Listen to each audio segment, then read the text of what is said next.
What's going on, guys? Welcome back to another edition of the Chronicles of Podcast. And if I count correctly on my fingers, it's 84. Yeah, you got way too many fingers. Yeah, I know. It's kind of concerning. And I did believe, Jamie, that when I was counting up on my 84 fingers, that these were the Chronicles of Joel Harlow. Yeah, they are. Absolutely wonderful. Well, what are we waiting for? Let's get started.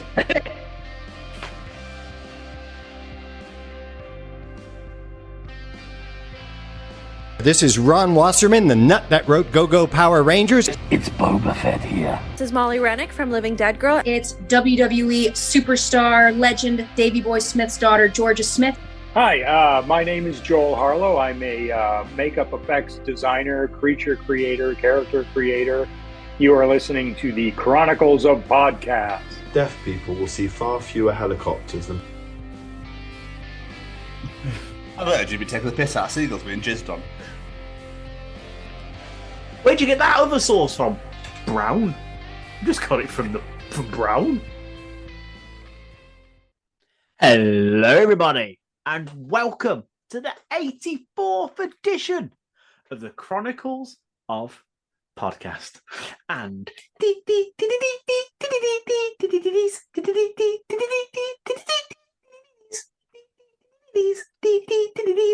are the Chronicles of Joel Harlow. It is I, the bearded brummy Jamie, and joining me, as always, is this handsome fella right here.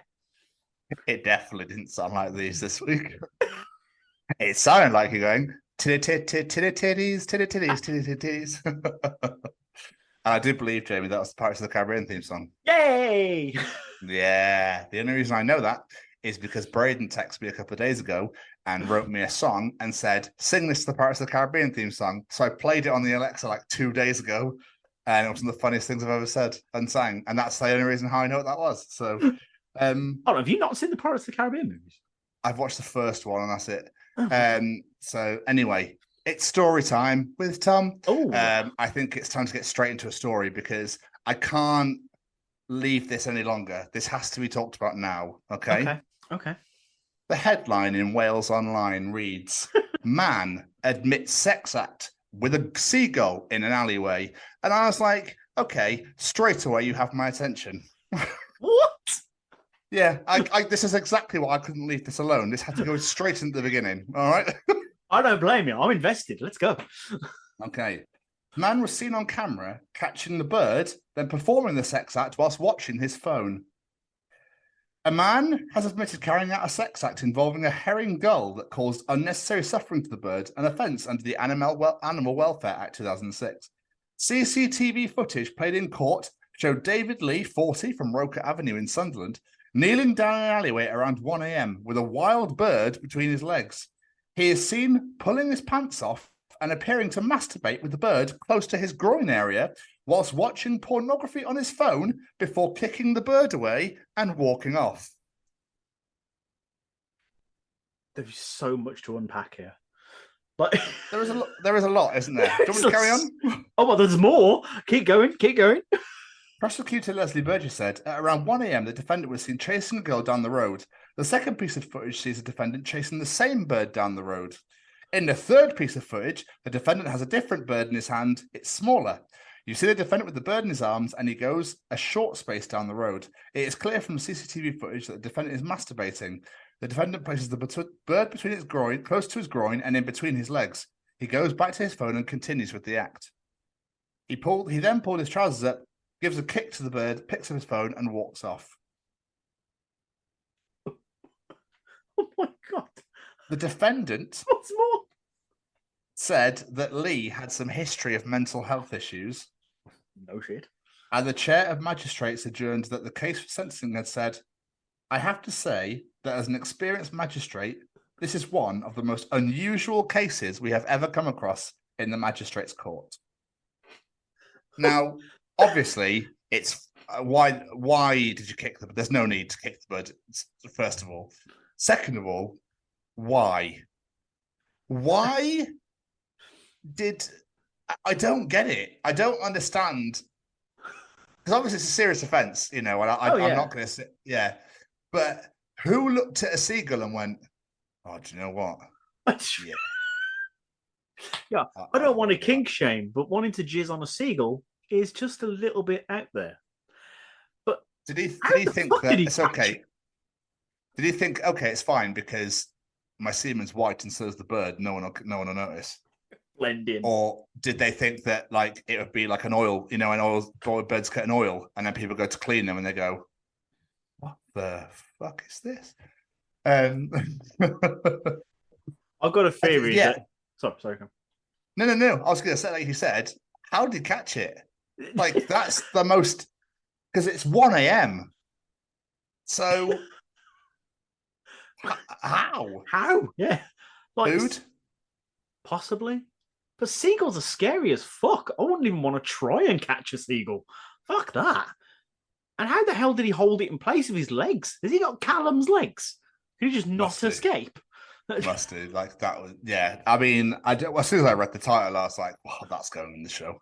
I mean, it's not as mental as a cow falling on you, but I was just a bit like, I don't know how to even like unravel this story. To be quite honest with you, Jamie, it was just a bit like, really. I mean, Sunderland, so it makes sense.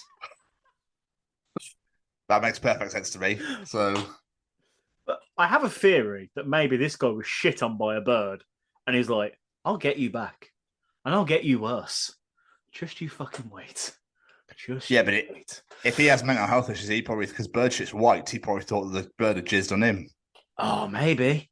Yeah, so he's like, "You bloody bastards! I'll get you back for this. An eye for an eye, or a jizz for a jizz." But like, first of all, don't fucking kick it. What are you kicking it for? Like, that makes no fucking sense. It's like, you've just done really unspeakable things to this bird. That was just an insult to injury to give it a kick. Like, unless, Jamie, unless the bird fell in love and was like, "But don't leave me. We're partners now." He's like, "Fuck off. I've done my bit. Yeah, I've had my fun, love. You know, one of them dirty fucking bastards. You're not sleeping over. Get out." Do you want to meet me bird? Hey.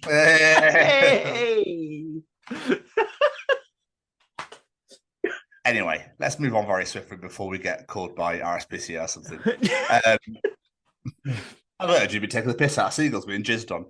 That's such a weird. It's a sentence I never thought I'd ever say in my life. Well, I know what clip's going to start the show for you. Well, this surprised me.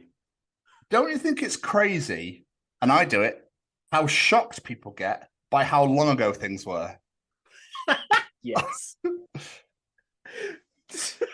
All the memes, all the GIFs, all the things that people share, it's like, well, I look at it and go, "Oh, it's only 20 years ago. It's 1983. No, it's 2003. What the fuck do you mean it's 2003? Fucking hell, it's ages ago." And you go, well, yeah, that's how time works. That's just how it goes. Like when we had that amazing interview yesterday with Noel McNeil, part 2, and it was like, "Oh, we last spoke to you in June 2021." And he was like, "What? That was ages ago." You're like, yeah, because that's just how time. That's just how it operates. This is how it works. Because I think it was on the radio when they mentioned the Twilight TV series was a new thing that they're going to be doing. And they were like, "Well, how long ago was Twilight? About 5-10 years ago?" It's like, "No, it's about 15. And everyone's like, "What? What do you mean it was so?" I'm just like, why are you so surprised by something that's old? Because, it's only 15 years ago. It's a weird one. I get what you're saying completely. That is how time works. But at the same time, I do get it because something happened. I go, "Oh, it was only like a couple of years ago." And it was like, "No, it was 10 years ago." Was it bollocks? Like, you just don't believe it. It's so weird. It's like I was just with you at the weekend, but that feels like weeks ago now. It does. It feels a lot longer than it was. Is it like a thing as you get older that you go like it just because you have more memory of things happening that you then go, "Fucking hell." Like as kids probably just go, "My God, it's the slowest time of my life," because they've not got a lot of memory they've got nothing to really go back to. If they're born like 2010 or 2015 or something, they've only got 8, 9, 10 years or whatever. So not a lot's really happened for them. Whereas for us, being 35 and 36. We've got 35 and 36 years worth of stuff where we go, fucking hell, that was ages ago. That's a good theory. I like that theory. Oh, thank you. Do you reckon old people do it? They're like, oh, that was like last year, when it? No, Margaret, that was 60 years ago, love. Oh, bollocks. I'm getting old. I think old people love to talk about it. Love it. I can add because it. they're probably like playing croquet or something. They were like, oh, I was playing croquet with Princess Anne, and it was lovely in 1946. The sun was shining. It was a Thursday morn. We had a little supper of tea. And you're like, did you, Nan? That's nice. Yes. Then in 1947, you're like, oh my God, come on. Oh, we love hearing your stories, Nan. Oh, Jesus. Oh. Yeah. So it's almost like at kids, you're like, well, this is the slowest ever because nothing's really happened. At our age, you're going, fuck me, is it that long ago? And then as you get older, you're like, oh, I love talking about the past. Oh, it was 60 years ago. It was wonderful. You're not shocked anymore. I like this theory. I like this theory. It's a good theory. Thank you. I like Thank you. Finally, Jamie, and this really made me laugh. Do you remember when everybody loved to say that things were so random? I went for that face, yeah. Like, it's just a really mental theory because so how can I word this? Like, oh my God, like, can you believe that my mum came in and brought tea and snacks? Like, it was so random. But was it random though? Not really. Because she just came in to bring tea and snacks for you, like she normally does. Like, it's not a random occurrence. That was the best thing. You'd always say about things that aren't a random occurrence. Like, oh, every Friday, my nan does this. So random. Like, it's not really random, is it? She does it every Friday. Why was that a phase? That's so weird. I was watching Chris D'Elia. That's what gave me the inspiration for it, because he talks in his stand-up about how a girl he was dating years ago was like, God, you text me the most random times. He's like, really? Random? Like, tell me what times those are, and I'll text you at the other times. And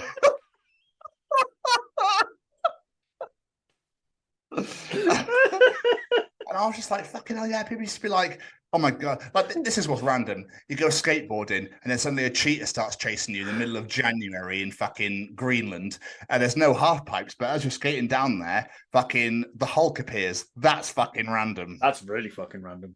Yeah. It's very random. Oh my God, like I ate a Twix, it was 5:06, and oh my God, like, it's so random. And you even rhymed. That was great. I like that. Yeah, even a fucking poet, and I didn't know it. Oh my God. Oh my God, it's so random. I know, like, totally. Holy shit. Like, fuck me, Jamie. You're so random. Like, you know, you've got your Mandala t-shirt on. Like, what the hell? It's so random. It's just so random. Yeah. I went through the phase myself. I don't even know why. I think I did it. I think because as a kid, you try and fit in, don't you? Oh, yeah. So I think lush was a word that everyone used a lot around the Gloucestershire way. I'm just trying to think of like phases that everyone went through. I know me and my friends went through a phase of saying that everything was epic. I don't know why. Cosmic was one as well. Cosmic? Was that Cosmic was one. Was that in the 60s? Yeah. Cosmic was one. What a word. That needs to come back more. That's a great one. Everything was epic. Epic, yeah. Oh, this song is epic. Oh, we had this sandwich, like, oh, it was epic. Like, everything fucking epic. Like, it weren't, but everything was epic. I remember when I lived up north, this is like, I was about 11 or 12, and everything was mint. What's mint? Oh, yeah. I never joined in with that, but I remember it. I remember other people saying it. Same with the lush one. I never got on board. I hate that fucking word, but I remember it. I think ace is a northern one as well. Oh, it's ace, that is. I still say that. Do you? I still call things ace. I might try and use the northern champion word down here. Oh, I love that. Someone I used to work with was like, but we don't say that up north. It's like, my dad says it all the time, and he's from Sheffield, so it must be like a dialect thing in certain places up north, because my dad says it all the time. So, maybe. Oh, fucking champion! That is absolute champion. I love the north. It's like my dad's wife. She always calls people duck. I fucking love that one. That's another one. That is another one. Yeah, you're right, duck. Yeah, Duck. What's going on, Duck? Huh. I think I'll find I'm actually a giraffe. Start calling people the most randomest animals. Oh, there you go. There you go. That's so random.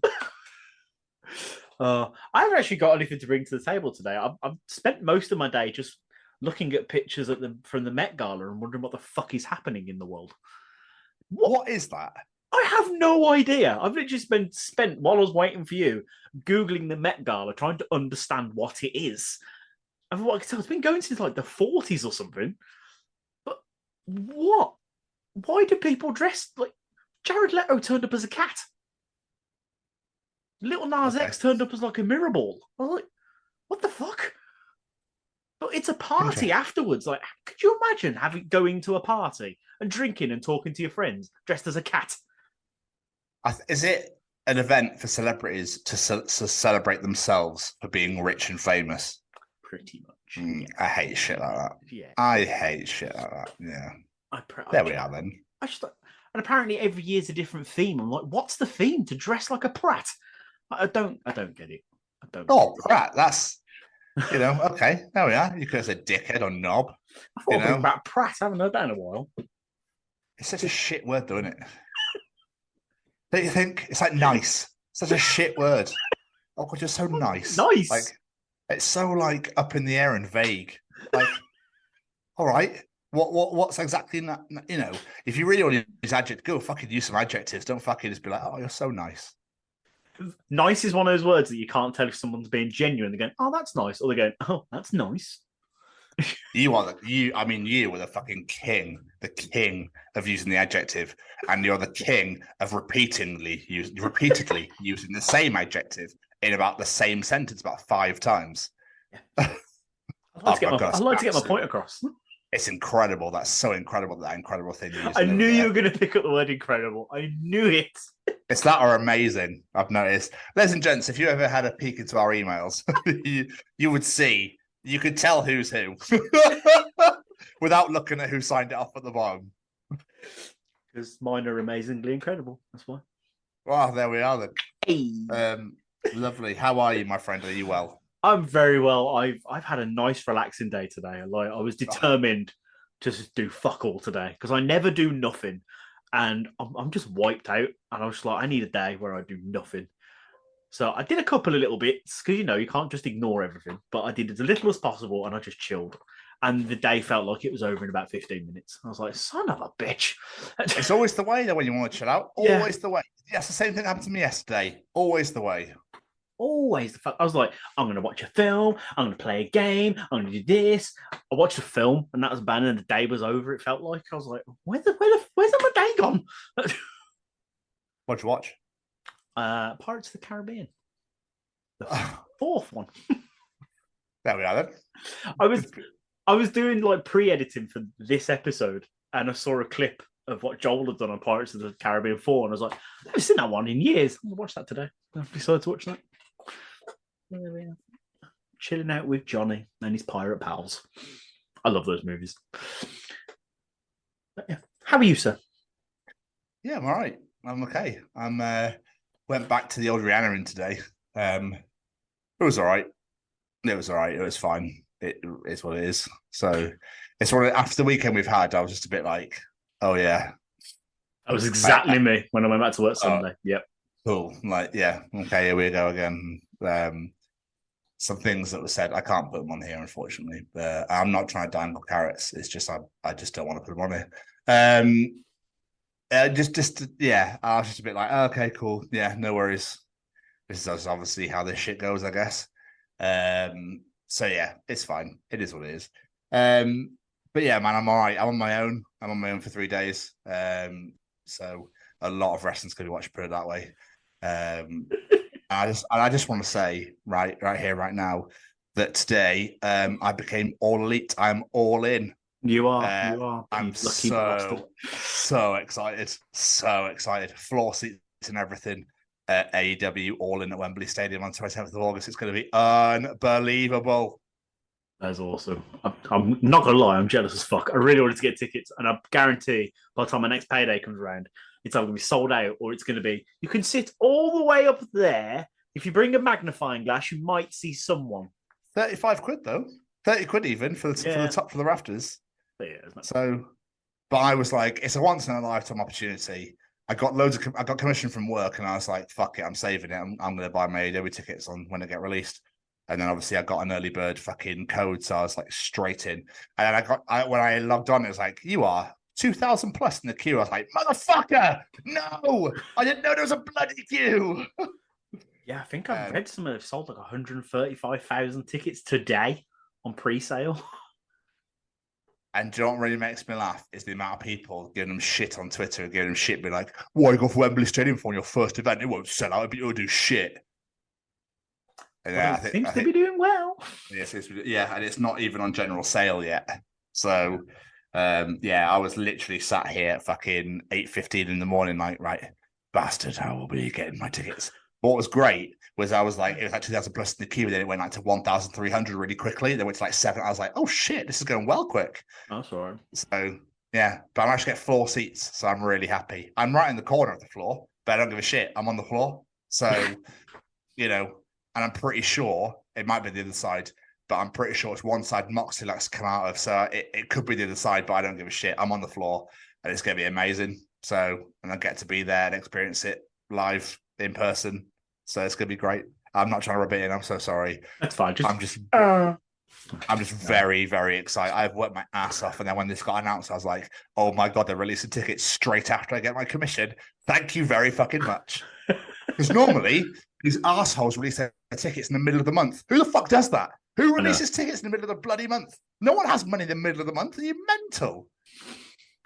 No. I know exactly what you mean. It's never a good time when they release tickets. You've always got to fucking wait.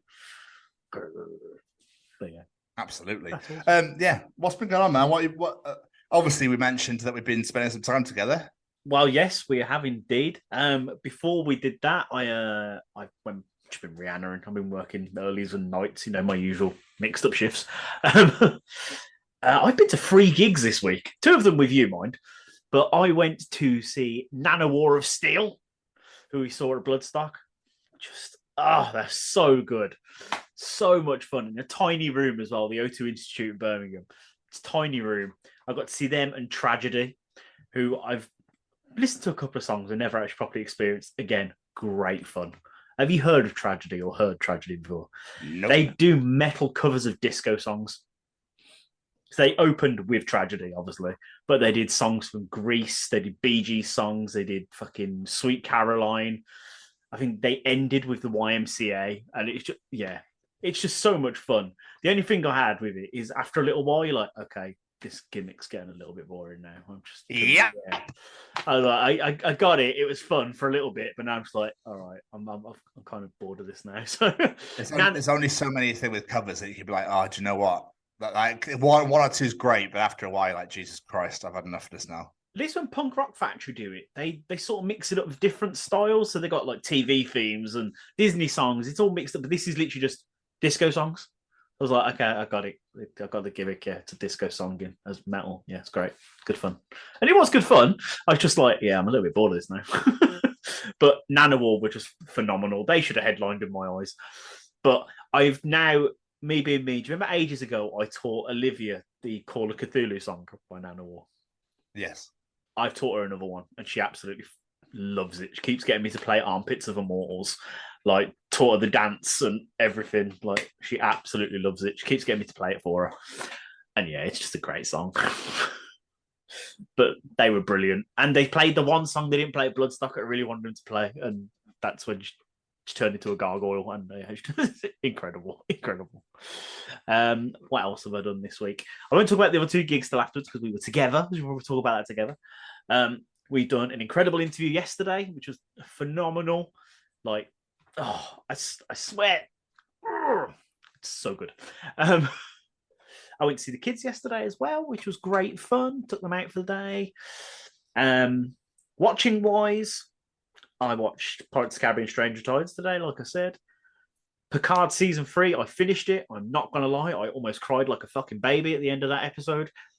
So damn, I know you don't care about Star Trek, but Incredible series if you like Star Trek, especially for nostalgia. I love a lot of little throwbacks and nostalgia moments. Incredible. And also watched a stand-up special. I haven't watched comedy in absolutely ages, and I keep watching Brad Williams on TikTok. So I thought, I'm going to go watch one of Brad Williams' stand-up shows. So I watched Fun Size. Absolutely hilarious. Have you seen any Brad Williams stuff? He's a dwarf comedian. 90% of his stand-up is about being a dwarf and living life as a dwarf, but it is hilarious. It's so funny. Like, I absolutely loved it. I would love to get him on the show. I've tried twice. He's never got back to us, but I would love it. And I'm very early to 24 Legacy. I'm only on episode 6, but still enjoying it. It hasn't quite got that oomph now, is it? It was like, I'm on 24 episodes because, it was that thing we were going for. Feels a little bit flat. Yeah, sorry, man. So I'm that's cool though. I'm happy for you. It is good. I do think you should watch it though. Yeah, I'll get there eventually. Maybe one day. But yes, as you've alluded to, we spent the weekend together, sir, and we had an absolutely incredible time. So we certainly did. We went and saw Broken Jaw at the Flapper on the Friday night for the M2M. No, hang on, let me start again. Oh my God, Metal to the Masses Birmingham semi-final. Massive congratulations to Dead Happy and the Black Hounds. Dead Happy, I think, should win the whole thing myself. Yes, because they were just great. And it definitely, I think you made a great point where it's like it breaks it up. It breaks up the whole Bloodstock thing. You need something a little bit different than just death metal all the fucking time. So because I can't listen to so much. So they were great. Dead Happy were so much fun. Mom has been telling me for ages to check out Dead Happy. Me being me, I'll go, yeah, well, Mom, and then I completely forget by the time we turn around. But yeah, congratulations to them and the Black Hounds. Flummoxed also played, and Decimated Cross also played. All put on great performances. But the highlight of the night was Two Step Man for me. That man was just the greatest dancer I've ever seen in my Somebody life. that has absolutely no rhythm, but didn't stop dancing the entire night. It was just incredible. It's great to see. We love it. We don't give a shit. I'm not taking the piss out of this man. Fair fucks to him. He was amazing. I want his energy for a start. And he was just loving his life. He was loving life. Oh, it was great to just watch him. It was just, I've just never seen anyone two-step to death metal before. It was great. Yes, wow, there were very wide steps. They were very wide steps. And obviously, Saturday we got to go and be a part of the Sophie Lancaster Foundation at KK Steel Mills for Primordial General Mayhem 2023.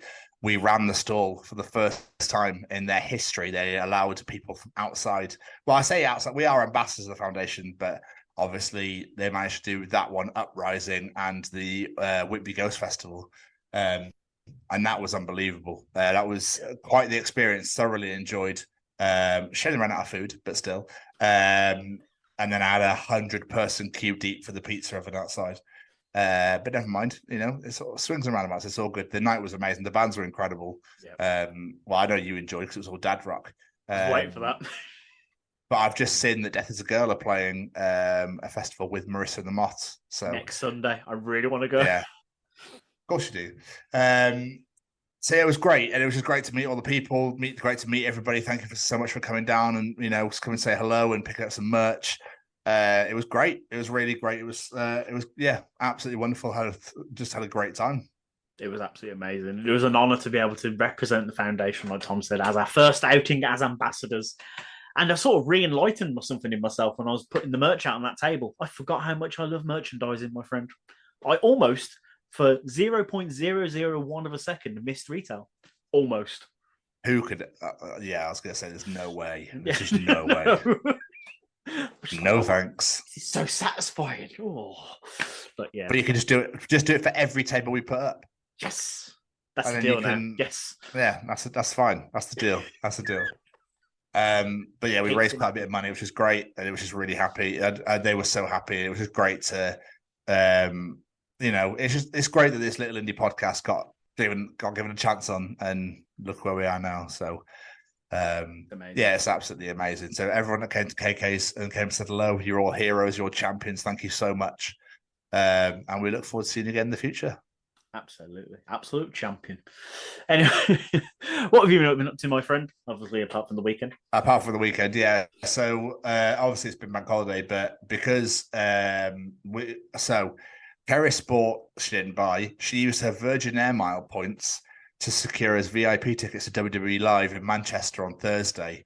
It was great, but there was just no atmosphere because the box was just full of kids.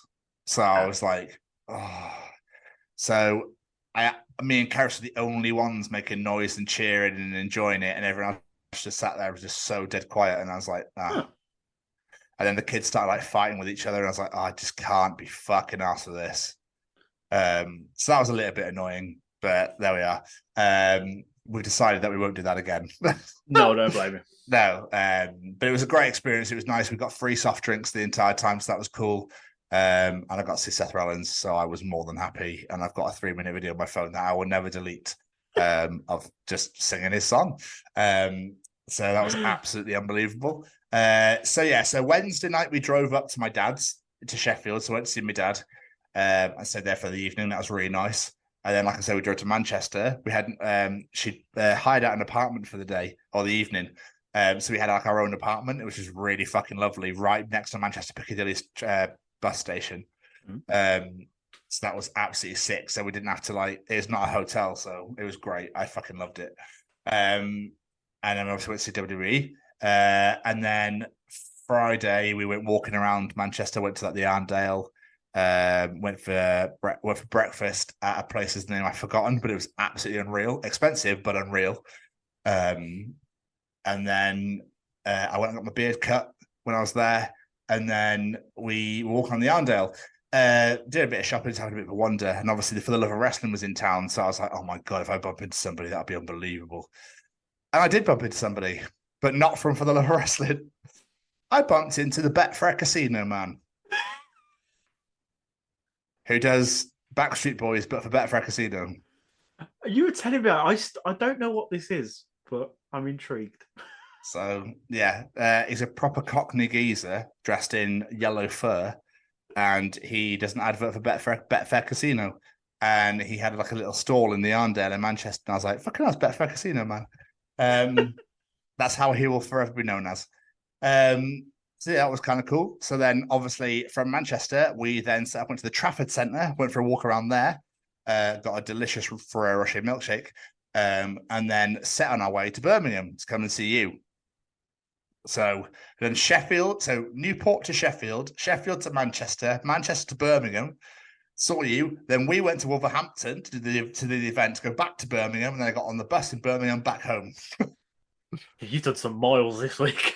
Did some fucking, oh, dude. And then, so yesterday I was like, right, fuck it, Monday, I'm doing nothing. I did nothing, Jamie, and the day fucking flew by. Yeah. And I was like, ah. And then obviously we interviewed Noel McNeil last night, and that was unbelievable. Noel McNeil part two, boys and girls, which will be out soon. So yeah, it was just a great experience. Just loved it. Just absolutely loved it. And now here we are. Here we are. We're all caught up. I love it. But before we continue with this show, I think we need to check in with a certain individual. And his brand new Stay Cozy drop. Ooh.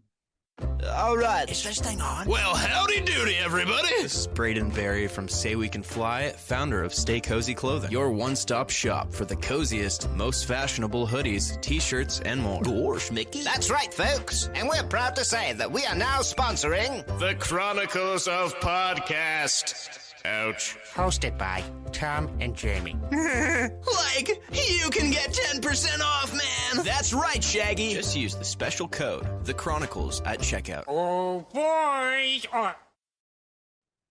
Still the greatest advert of all time. And yes, boys and girls, there was a brand new Stay Cozy drop.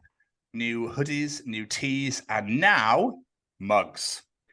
Yeah. I don't need any more mugs. I keep telling myself this every time I look at them. I don't need any more mugs. I really want those mugs. 31 different styles of mugs. 31 mugs. Amazing, right? Yeah, incredible. Absolutely incredible. Obviously, Braden dropped a brand new song. It's a cover of a rap song called Favorite Song, and it's incredible, and you need to go and listen to it now. Before we head up the new segment, just go and Go and check it out right now. We'll wait. And while we're waiting, Jamie. Yes, sir. It's time for Callum's Treachings. Yeah, it is. Do you want to know something? Callum will be able to tell you in Callum's Treachings. Is cereal soup? Ooh. Right. Callum is back once again. Preach the Nazione. And Jamie, should we get started? Oh, yes. Oh, yes. What is Callum Treachings this week? You'd have thought at some point we'd have adapted to the sounds of snoring and found them soothing. Yeah. Yeah. Wife and people who are in the house, like Olivia, I should be soothing you, not keeping you awake. Yeah, it's Keris is bad for it, but I know I do it when I'm tired. But it's really nuts how we haven't, like he says, we haven't adapted to that sound, even though we hear it all the fucking time. It's so crazy. Is it because of the volume of the noise, maybe? Is it because there's some sort of sequence or frequency in the noise that makes us go, bing? I don't know. It's kind of nuts. But my dad and my sister, fucking hell, measure at 8.9 on the Richter scale. I suppose because it's not really a soothing sound. There's all sorts of different levels of it. People make some weird fucking noises in their sleep.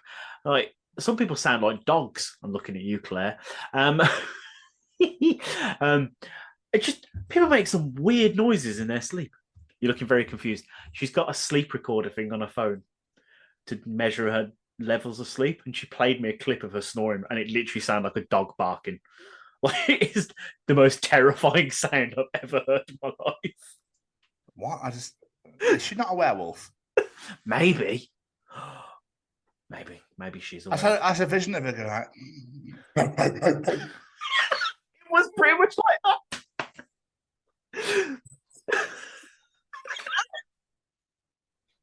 that. Does she always have a lick round? Always have a little lick round. I don't think she's that flexible. I just mean like. Yeah, I know. I'm joking. But oh, sorry. Yes, that just went right over your head, didn't it? But yes, snoring. How have people not adapted to snoring yet? It's nuts. She's gonna kill you, isn't she? Oh, I'm dead. Yeah. So it was a great last episode, guys. There's so many interviews that we still got to release that are fucking incredible, and you'll never hear the light of day. It's really weird because if you lie on your back, obviously your mouth is going to naturally hang open. So yeah, there's another one as well. Like, and I'm pretty sure that's mine. That's my category that I fall into. I wonder how people don't snore. I think that's even more mental. Yeah, it's weird, isn't it? Like, Olivia doesn't snore, and it really freaks me out because I go check on her. I'm like, I have to like make sure she's still breathing, because she makes no sound in her sleep. I was like, "Are you alive?" Yeah, hey, you're okay. You're okay. I'm going to leave now. That's what. Weirdly, I kind of like snoring in a weird sense, not like, but just like a light noise, just so you know everything's okay. So it gives you peace of mind. No. I put the rain sounds on. I just listen to that every night. It's great. I can't do that. I find that sort of stuff really annoying. Like, people listen to whale song. I'm like, no. People that listen to podcasts and watch TV at night, that annoys the fuck out of me. So I need to sleep. I need to put TV on though. And then it's like, the fucking bright white light. Like, cool. Well, I'm not sleeping then. Anyway, we'll move on before I start fucking getting Vietnam flashbacks. Jamie, what else is Callum Treachings this week? Deaf people will see far fewer helicopters than people who can hear. You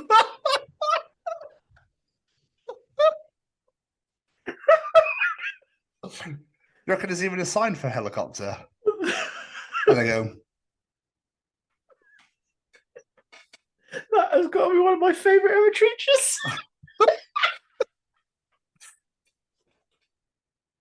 Just point one's going by, and they go. You literally hear that noise, you used to go, "Oh, helicopter." I feel really sorry for deaf people now.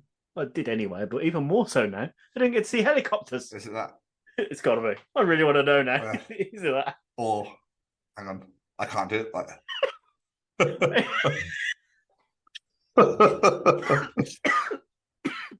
We love deaf people. They're absolutely amazing people, and we respect them highly. Yeah. Oh, yeah, incredible people. Yeah, that is. Anyone that makes a whole brand new language up with their hands, like, I salute you. Incredible.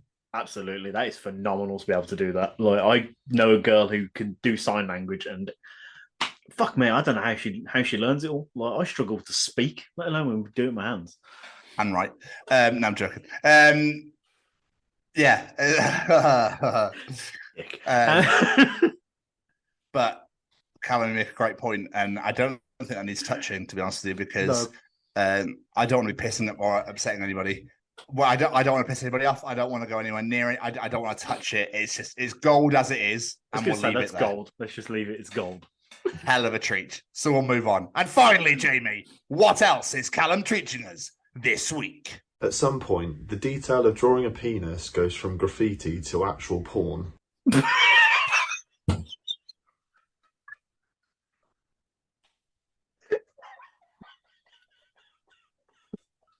Oh, that's amazing.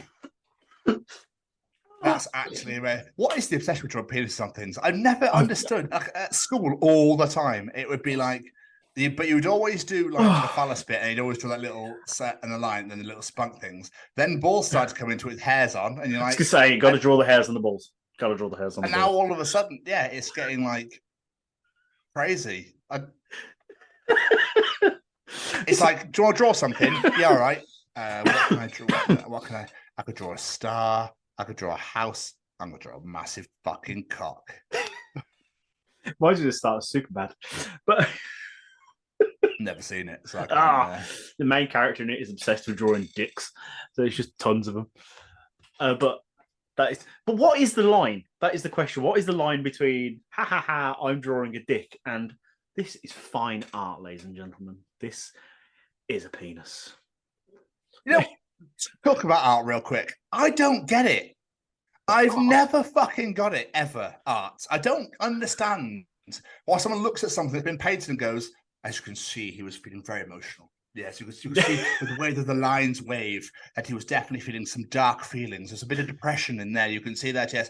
It moves me. It moves me. So you look at a dick going like, oh my God, I'm fucking soaking. Has anyone got a towel? Like, oh my God, look at that massive cock that I can't ride because it's painted on or drawn.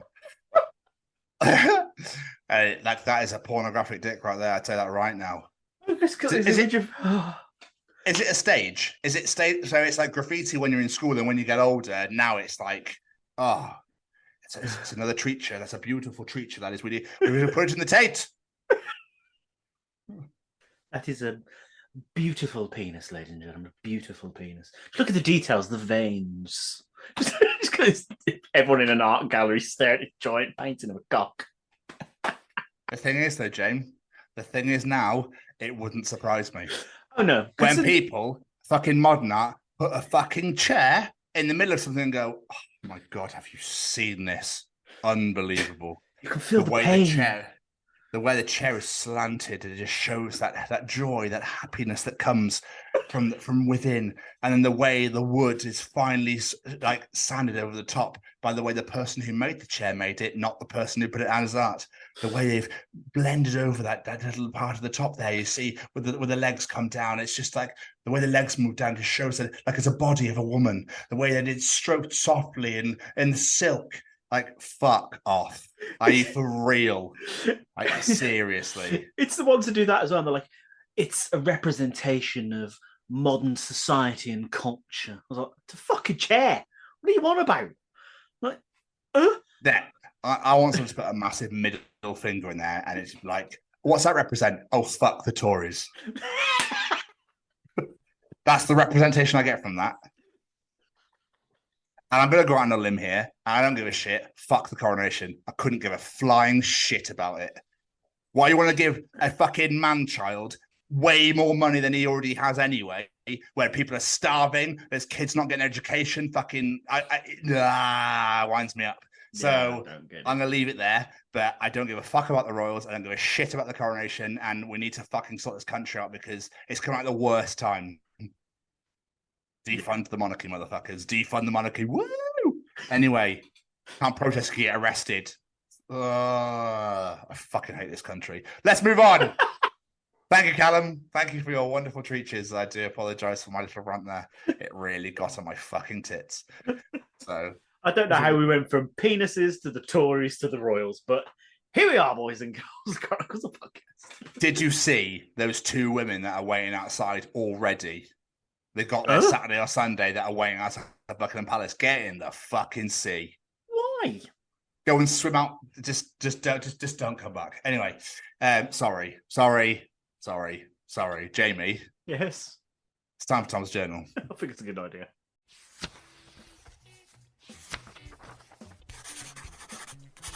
And welcome to another edition of Tom's Journal.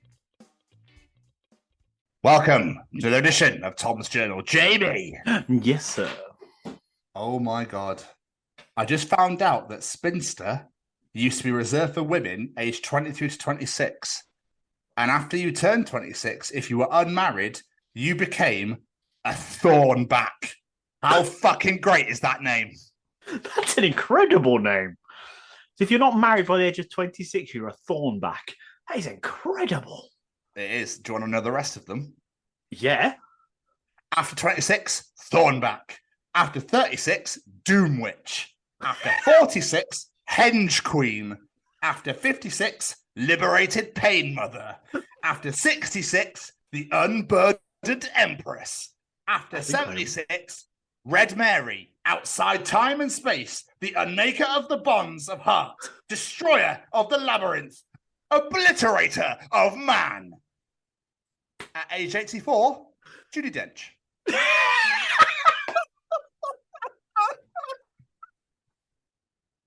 I was going to say these all sound like comic book villains, and then he went, Judi Dench. Oh. So good. So good. Also, and I know you're going to love this, the internet has won again. Okay. I refer to testicles as wonkers because they're in between a willy and a chocolate factory.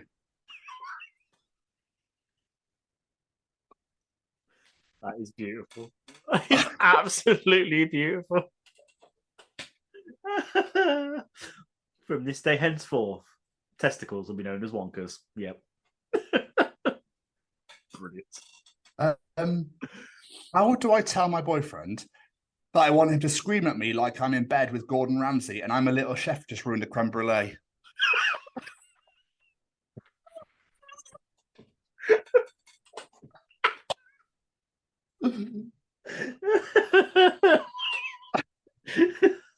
What are you? You're an idiot. I'm an idiot. You're an idiot sandwich, aren't you? You're a fucking idiot sandwich, you little dirty little fuck. You dirty little sous chef. You've ruined that risotto. That's what he says as he finishes. It's burnt.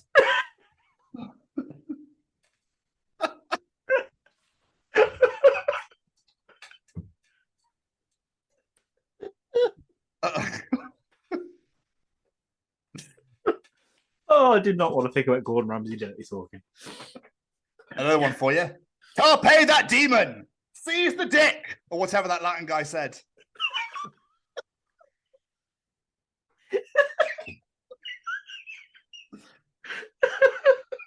Was like, Carpe that demon and seize the dick.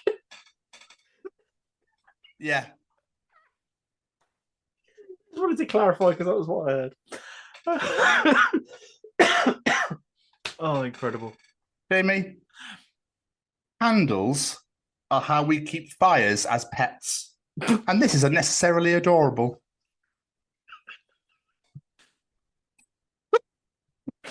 Does this mean I can tell the wife when we go to IKEA you're not buying any more pets? Yeah. Yeah, okay. I like it. I like it. Never forget, Jamie, never forget that in 1861, Charles Darwin wrote in a letter to a friend, but I am very poorly today and very stupid and hate everybody and everything. Because this is my favourite reminder that we can do great things, even if we feel like sad little potatoes sometimes. He actually wrote sad little potatoes. No. I was going to say. The quote ended at everyone and everything. Okay. But that is great, though, regardless. And samesies. We should try spicing things up in the bedroom. Me. Good idea. Later on that night.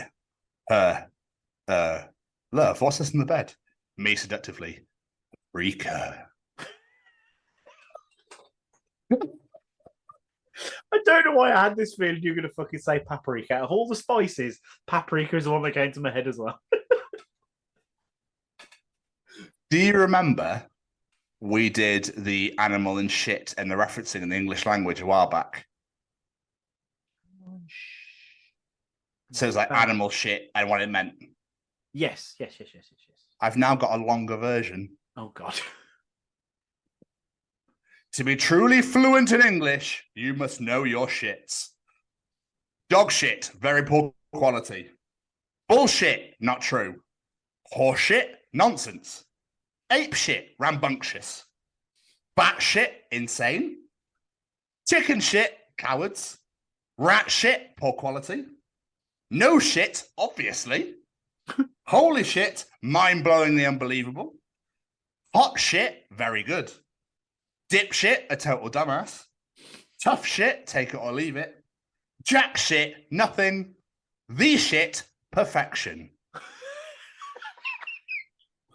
I didn't realise how many times we use the word shit in different ways in the English language. Phrase, isn't it?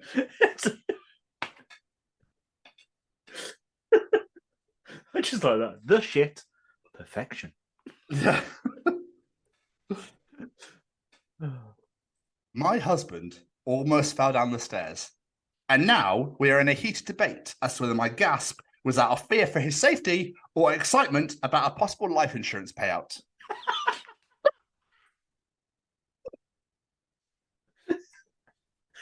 I feel like I'd have a very similar conversation. No.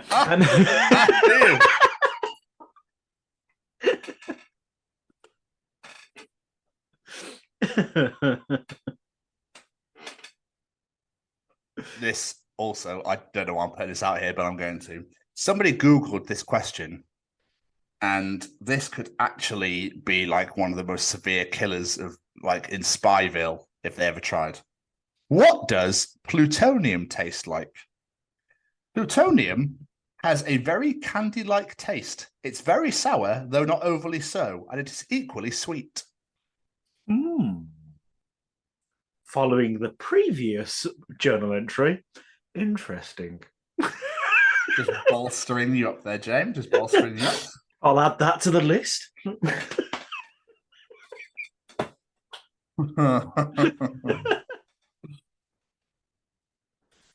It's fine. She doesn't listen to the show.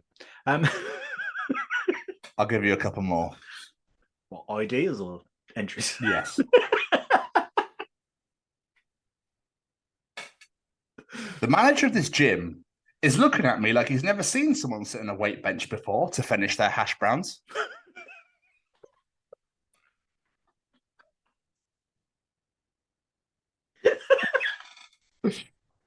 Oh, could you imagine doing that? Walking into a gym and just eating fast food in front of everyone that's trying to work out. Yeah, see, Mackies. Oh, I love a Big Mac. You could do it another set. And finally, Jamie, release your inner bitches, or whatever the fuck Natasha Bedingfield said. I can't think what the song is now. Feel the rain on your skin. No one else can feel it for you. It's obviously release your inhibitions, but release your inner bitches is sounded better here. I just couldn't figure out when. Well, due to the fact that bombed, I'm going for the next one and do one more again. Okay. We need way more music where the singer says, "Take him for a walk, RT," and then a guy with a clarinet goes nuts for 8 minutes.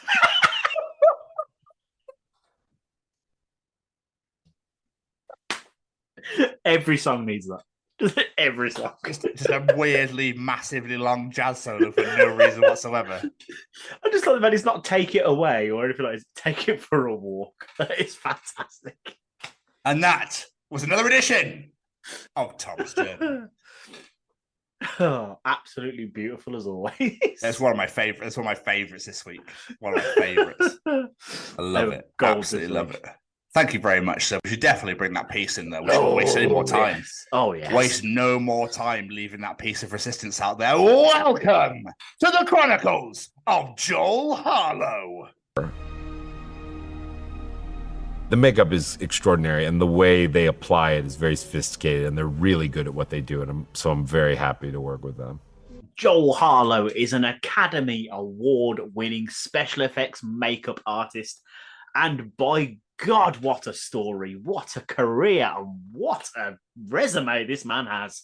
Pirates of the Caribbean, Black Panther, there's just so many to list. Hellboy, Tusk, I was going to say, as a Kevin Smith fan, getting to talk about Tusk. I was a very happy bunny during this. But this is an incredible, incredible conversation. Oh, I love it. I'm so excited to get this one out here for you guys. It's incredible. I love it's incredible 3 times. Love it and amazing all in the same sentence. King of the adjectives. Joel, my friend, thank you so much for coming on the show. I know we had a bit of back and forth, obviously, because you're a very busy man. But it was great to get it nailed down, and it was a great conversation, and I can't wait for people to hear this one. So really appreciate you taking time out of your very busy schedule to chat to us, and we just really hope everyone loves it because it's great. Jamie! Yes, sir. Any final words at all? Just a massive thank you to Joel. Obviously, as Tom just said, we had a bit of trouble getting this one penciled in, but we did it, and it was worth it, and it's fantastic, and it's amazing, and it's an incredible. There you go. I like it. Ladies and gentlemen, here we go. Ladies and gentlemen, interviewing this week, it's Joel Harlow. Wow. Perfect. Jamie, away you go, sir. Let's do the intro. As long as the intro's good. Oh, well, no pressure. No pressure. In for a treat. Hello, everyone. Today we bring you a very special guest. This week's guest is an Academy Award-winning makeup artist who has worked on a couple of small independent movies you may have heard of, like Pirates of the Caribbean, Black Panther, Star Trek, little projects like those. Bringing to life iconic characters on the big and the small screen, today's guest has been described as one of the most innovative makeup and special effect artists in the world. How's that for a tagline? Ladies and gentlemen, join us as we bring you the Chronicles of Joel Harlow. Oh boy, what's funny is I describe myself like that.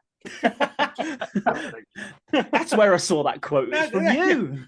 It's great. It's making the rounds. That's fantastic. It's catching on. I'm joking. I'm certainly I'm joking. Much more humble than that. It's from a bit of modesty, Joel. You're all right. He would have said the galaxy, not the world. Yeah, if I wrote it myself. But I think to start off, obviously, a really big event happened a couple of years ago. How was your pandemic season? How was that? I know it's not really a thing anymore, but it is. But it isn't. But it is. How have the last few years been for you? Yeah, what's interesting, you bring that up now, but they're about to. I think the entertainment industry was the last industry to kind of hold on to the protocols, and they're about to do away with that.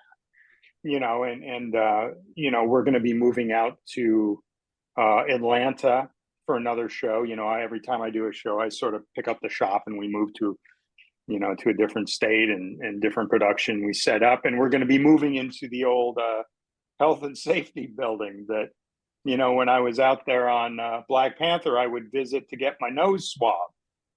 So we're going to be taking that over and making things out of it. But to get to your point, to address your point, during the pandemic, when the entire, industry, I guess the world was shut down, I felt very fortunate because I have a studio, I have a place to go. So my day consisted of, waking up at the usual time, which, these days is like 6 a.m., 5:30, something like that, coming into the shop, just working on my own stuff, building my own characters, creating my own, my own display pieces, that kind of thing.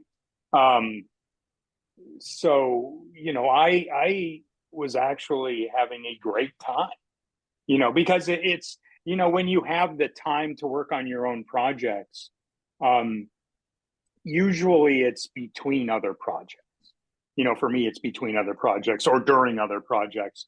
And when you have an abundance of time to work on your own projects, when the industry isn't shut down, there's always this voice in the back of your head saying, everybody else is working. Why aren't you working?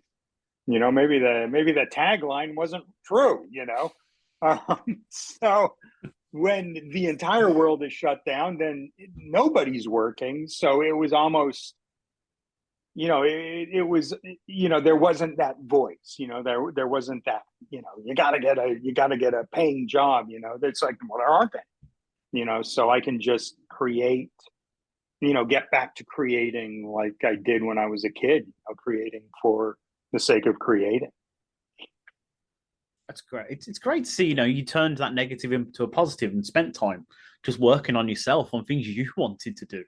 Were you working on a production when it all shut down, or were you luckily off? I was starting Amsterdam. We did some things for Amsterdam. We did an autopsy on Ed Begley Jr. We did, there's a character, Patient Wayne, who, was a sort of facial reconstruction makeup. We were just at the beginning of that. And then everything stopped. But we actually, meaning the studio, started up probably earlier than most, because we do a TV show called Evil that's shot in Brooklyn. And we, with a crew of 4 or 5 people, started building the season, and pretty far out, it was a luxury, it's like, time or crew. It's like, if you have a short amount of time, you're going to need a lot of crew. If you got a long time, you can do it with a short crew, a small crew. So we had a small crew and a lot of time, which was great, because I got in there, I was able to sculpt things myself and, do entire characters myself, which is rare, when you're sort of doing the clerical and, the taking the meetings and all that. It takes you away from strictly being creative, which is why I got into the business. So, I don't want to say it was a good experience, because I know a lot of people suffered through that. But for me, it was an opportunity to just be creative. I think a lot of people, though, took a lot of positive out of the pandemic. See, a lot of people went, what do you mean? I could do whatever I want. Oh, my God. Yeah. Well, in that case, I'm going to go do this and this. So obviously it was, like you say, it was horrific for a lot of people. Like, obviously we lost a lot of people and that sort of thing. Yeah. But I think people utilize that time, because obviously 2 weeks max. So, I'll try and utilize it. But then when obviously the months went on, it's like, well, I'll just go do a little bit of this. I could do a little bit of that. I could chill for a bit. I could relax. So yeah. It must have been not kind of feel guilty about it. Yeah.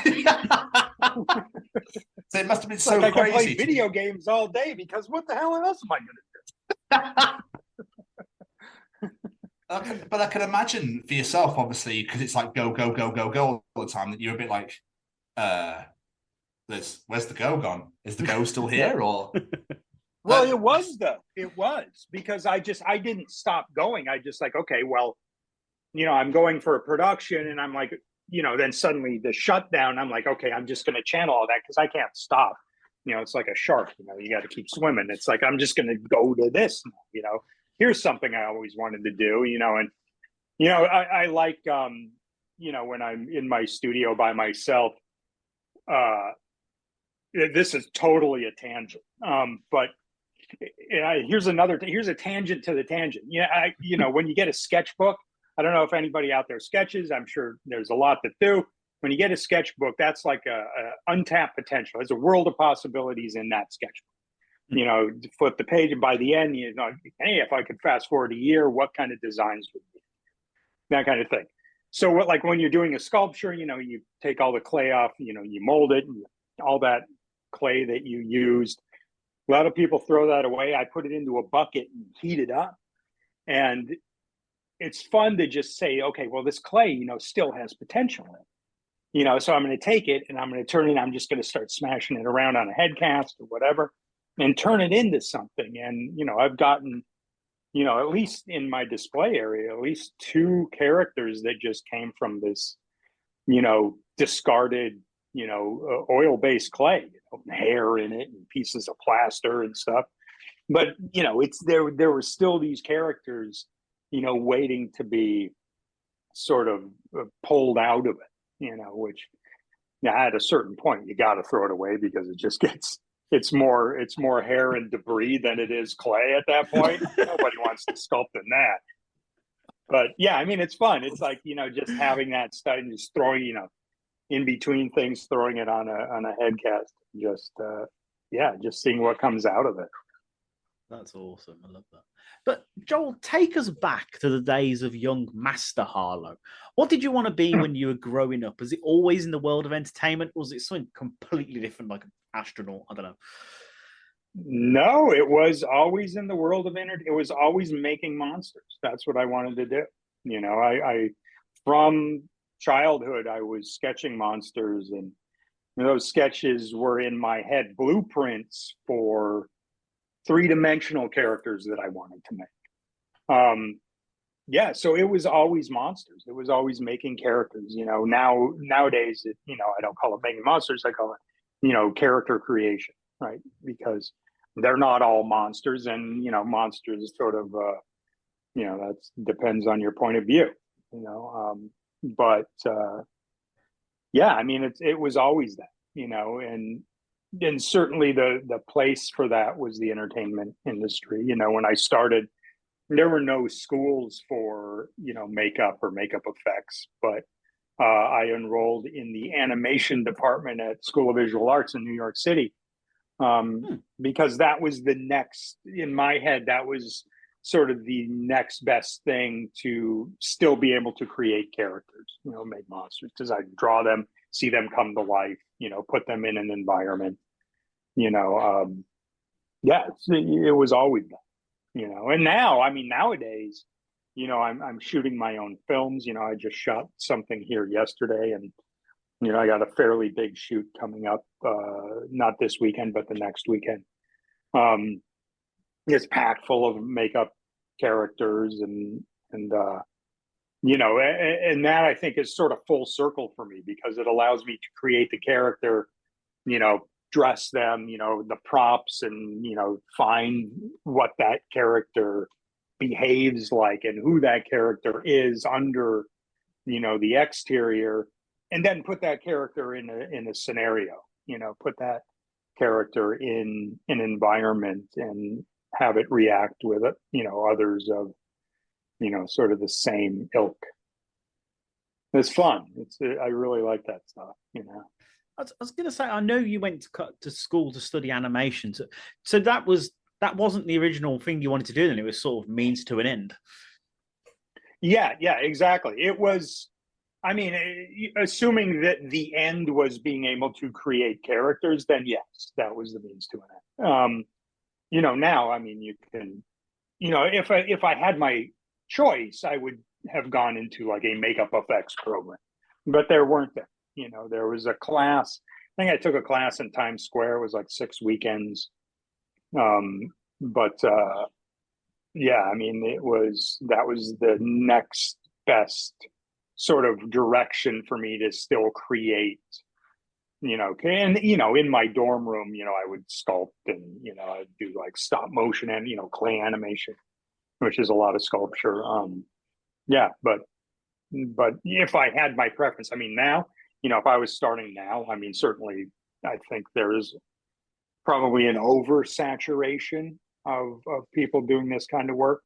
But there are a lot of opportunities for people that are really passionate to learn the basics, you know, which is great, you know, because then they take that passion, combine it with real world experience and experimentation, and really become well-rounded artists, and a multitude of areas, by just pulling in the knowledge they get from class, and combining it with just experience, and going down that road. It's funny how things change. Like you're saying there, you couldn't find a school to go to study this. And now you get to this day and age where you got reality shows like Face Off that was on a few years ago, where literally people are doing this on TV for everyone else to watch now. Yeah, exactly. Yeah. No, I mean, and which is cool, because it's sort of, it's sort of, I've had a sort of a change of perspective about that show. At first I was like, well, it's sort of making a mockery out of what we do, and being a artist, in quotes. I'm offended, but I'm not. It's like, stepping back from it, and I don't know if it's the benefit of a few more years under my belt, but it does showcase our industry, which I think is great, and maybe is part of the reason for more people getting into this, and and wanting to get into this. Does set up some pretty unrealistic expectations from the production side, like, you can make a full monster in 3 days. It's like, not if you want it to look good. But I mean, it is cool, because it does bring to light, the creativity of what this business can be. I'll be honest, I completely forgot that show existed till about 10 seconds ago when I mentioned it. It popped into my head. I was like, oh, that was a program, wasn't it? I mean, another great one is like, the pumpkin carving show, and then there's like Halloween cake making, like Halloween bake off. It's like, I like those shows too. It's like, because it's again, it's like sculptural, it's creativity, it's combining a bunch of different materials, whether it's icing or candy glass, or cake, or whatever it is, or pumpkins, and it's cool. It requires a lot of ingenuity, those shows. I just love the fact. Oh, sorry. So I was just saying, there's a reality show for everything now, for literally anything and everything. Yeah, it's crazy. Yeah, it's cool. I mean, we're living in a crazy time. So I was looking at your career, and the earliest credit I could find for you was a movie called Killing Spree. Is that right? Yeah. Yep. Your face when I said that. Like, yep. Well, I knew you were going to say that, because that is the first one. Yeah, Killing Spree. I shot in Florida over the summer. Me and a buddy of mine, who moved out to Florida. We were friends in high school. Moved to Florida, met a director, producer, writer, filmmaker named Tim Ritter, who had done, I believe, a couple of films before that. I came out. We worked on this project where I was kind of tasked with killing 7 characters, and they all come back to life, and makeup effects were shitty, but what was interesting is I didn't know I couldn't do it, so I did it. At this point in my career, I'd be like, I mean, aside from the quality of what I did, I wouldn't think that over the course of, let's say, a month, I could do 7 different, very extreme death sequences and bring them all back to life. It's like, back then, you go to Home Depot and I need this tubing and this, here's a little bit of Propoxy, whatever, L bracket, and I can make this guy, get chomped by a lawnmower. Nowadays, it would be just so thought out that it would take months and require a big crew, and it would be amazing at the other end of that. But yeah, I mean, it was fun at the time. It was sort of what you can accomplish a lot of things if you don't know you can't accomplish them. just by doing them. It must have been awesome, though, seeing your work on the screen for the first time, whether it was shitty or great. It's just seeing what you've done must have been amazing to see. Yeah, no, it was cool. You're seeing it in a video store, and I think I even get a credit on the box, on the box cover. I don't know, that might have come later when I started working on other projects. From the guy that did the effects for Toxic Avenger 2 comes the same guy that did the effects for Killing Spree. John, so with your ideas for things, for how to do, like you say, in Killing Spree, stuff like that, where do the ideas actually come from? Is it basically someone goes, okay, this is what I want from you, or you go, I know how we can do for this, I know what we can do for that?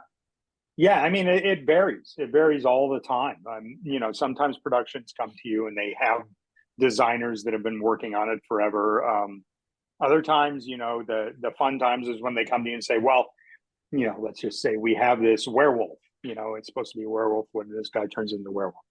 You don't have any designs? Great, let me design it. And, which is better, I think, because then I can design knowing how I'm going to build it.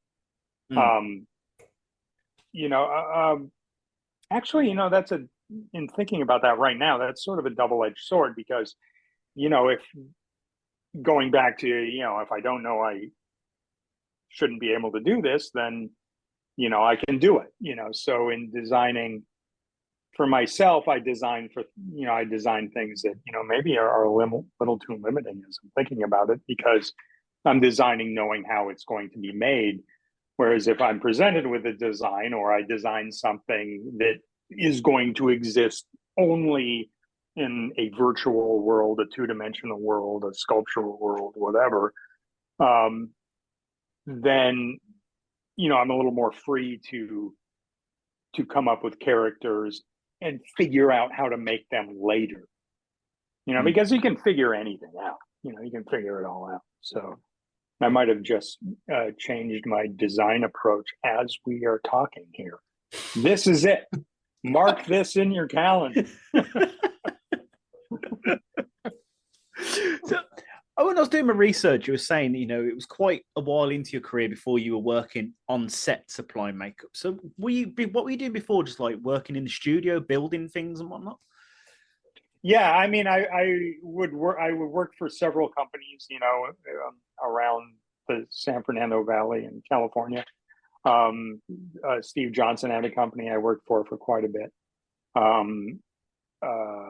Rick Lazarini's company. Yeah, I mean, I would back in the day, I would do more practical effects stuff, things that, if you read them in a script today, you'd instantly think, oh, that's CG. CG is going to do that. Guy's head melts. That's going to be CG.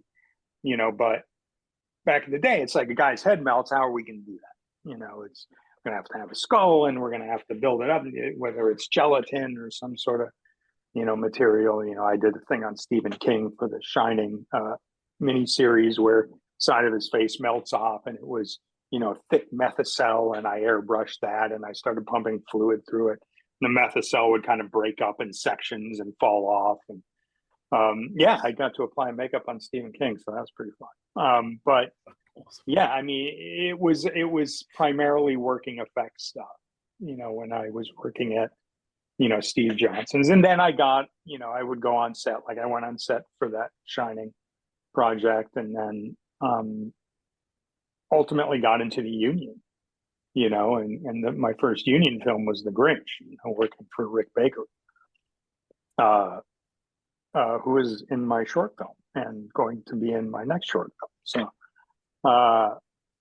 it was at that point when I got into the union, I would, I do what they call day checking, which you go from production to production, applying makeups or whatever it is. I was a prosthetic makeup artist, so it was going to Star Trek or the series, or what, going to Angel or whatever, the Buffy or something like that, applying makeups that somebody else had made in their studio.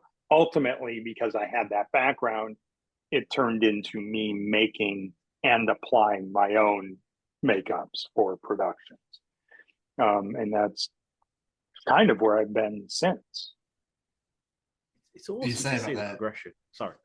That's fine, Jen. Don't worry, it's all good. When you mentioned about the face melting, I just have this. I have this envision of you walking up to somebody with, like, I don't know, something fake, like, "Come on, Ed, you've got to get your face melted. You don't put anything on." No. What do you mean? You got to melt my actual face? Yeah. Stephen King, you're not writing another book, mate.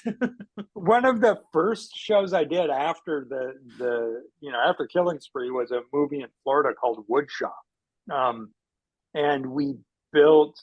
I mean, this is a lesson to all the kids out there. Make sure you communicate with the other departments, because I built this face melted guy with some gloves that looked like they were also melted. And he showed up in a tank top. The gloves only went up, midway up his forearm. So I was like, can we put something on him? No, he shot in this thing the whole movie. It's like, okay, well, this is like third movie I ever did. So I was like, okay, well, let's see what we can do. I mean, fortunately, I painted it to look like peanut butter and jelly. So I went to the craft service table, got some peanut butter and jelly, and just smeared it on the guy. It's like, it works for the shot. We got the shot. It works. He couldn't tell where the thing was. I think anybody saw the movie anyway, so it doesn't make any difference. But it did work. And that's two lessons: communicate with the other departments and think outside the box. Not everything you make for a film, not everything on film is inedible. Some of it is actually food. That's absolutely amazing. It's amazing looking through your career, like even like when you were saying the stuff you worked on when you were in the studio before you even got to work. I said, like, you worked on Power Rangers the movie. I almost lost my mind when I saw that. It's like Suburban Commando. Like, what a film! Christopher Lloyd and Hulk Hogan, the Dream Team. You know it. All right. Yeah. Oh, of course I know. I watched that film so many times. Suburban Commando. Really? There was one? What are you talking about? It's amazing to see. But we could be here all day going through the films you've worked on. But I did want to mention the fact you're really picking really some good. winners. I know. Too right. But you have had an amazing working relationship with Mr. Johnny Depp. Yeah. Where did you first work with Johnny? Was it Pirates? Pirates 1, yeah. I had worked on Dead Man back at Steve's shop. Didn't have any interaction with Johnny at the time, but I guess that would have been the first movie that I shared a sort of a film title with him on. Not shared, but I was in the credits. But yeah, the first time I actually met him was on Pirates 1. And great guy. I mean, he's one of those guys that cares very much about the crew and cares very much about people who have less, and he's very giving, he's a warm person. Can't say enough great things about him. And yeah, I was lucky enough to work with him on quite a few projects, got to the point where, he had told me when we first started working together, because not all of his films were prosthetic heavy, productions.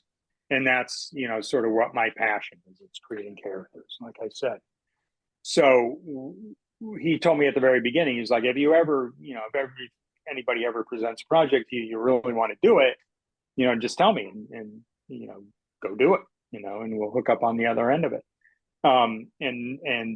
That project was Star Trek Beyond, that based on, my experience on the first film, and the success that had, both, in the industry and for me personally, I was like, this is one that I want to do. I was offered Star Trek Into Darkness, but Lone Ranger was coming up at the same time, and I really wanted to do Lone Ranger. Very prosthetic heavy movie. Still one of my favorite films that I've done. So I did that, and then Star Trek Beyond came up, and I knew it was going to be a lot of alien characters, a lot of designing, a lot of building, a lot of a new approach to the Star Trek, universe. So I came to him. I was like, hey, this thing came up. He's like, yeah, absolutely, go do it. The end of that, he was on tour with his band, so there wasn't really anything to do.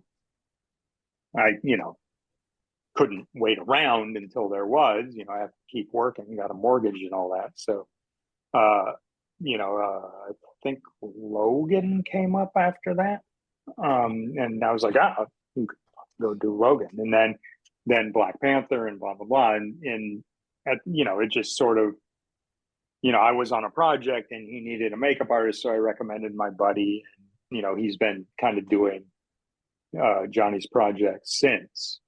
Hope to get to work with him again one day, but, who knows? He hasn't been doing a lot of prosthetic-driven films recently. So I think the last big one was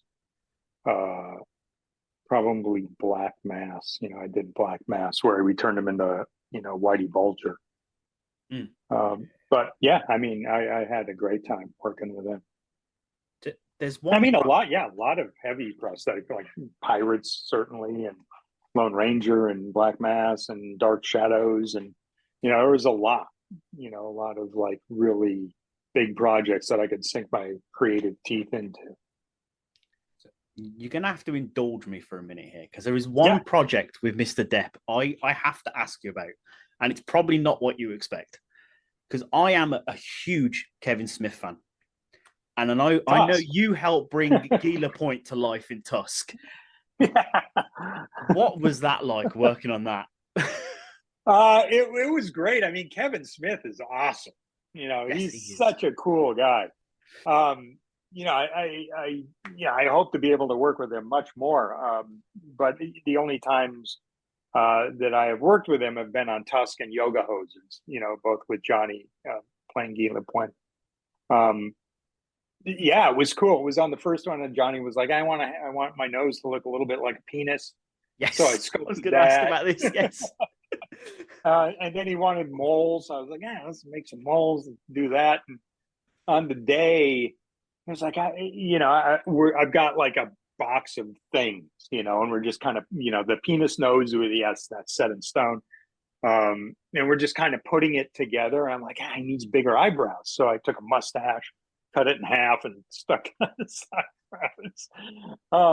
And then, when we did Yoga Hosers, where he, reprises the character, you think it's like, okay, well, now I can get real eyebrows made. No, they work great. It's like, I'll just use that. But the funny thing about Yoga Hosers, I don't know if you clocked it, but every shot, or at least every scene, we're moving the moles around. It's like, we'll take it off and we'll move it here, and it's just every time you see them, the moles are in a different place. I've watched that film. I literally watched it last week, I think it was, or the week before, and I did not notice that. I'm kicking myself. I'm going to have to go back and check. But yeah, the one rumor that always came out from that film was Johnny's insistence to have that nose look as phallic as humanly possible. Yeah. I love it. And it's a testament to your work that you can't even recognize him. I watched Tusk with my wife, and I was like, you know who that is, right? She's like, no, who is it? I was like, it's Johnny Depp. She's like, no, it fucking isn't. And she was staring at the screen. She's like, no, it's not. I was like, I can assure you that is Johnny Depp. That's cool.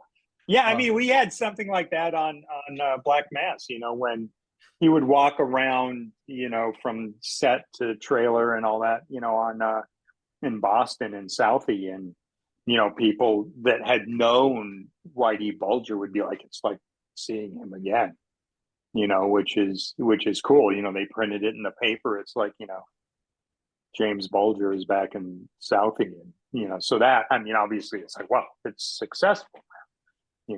It's fooling people, in the real world. So, that's one of those sort of, pat yourself on the back moments. It's like, oh, thank God we pulled it off, because that was not easy. That was not an easy makeup.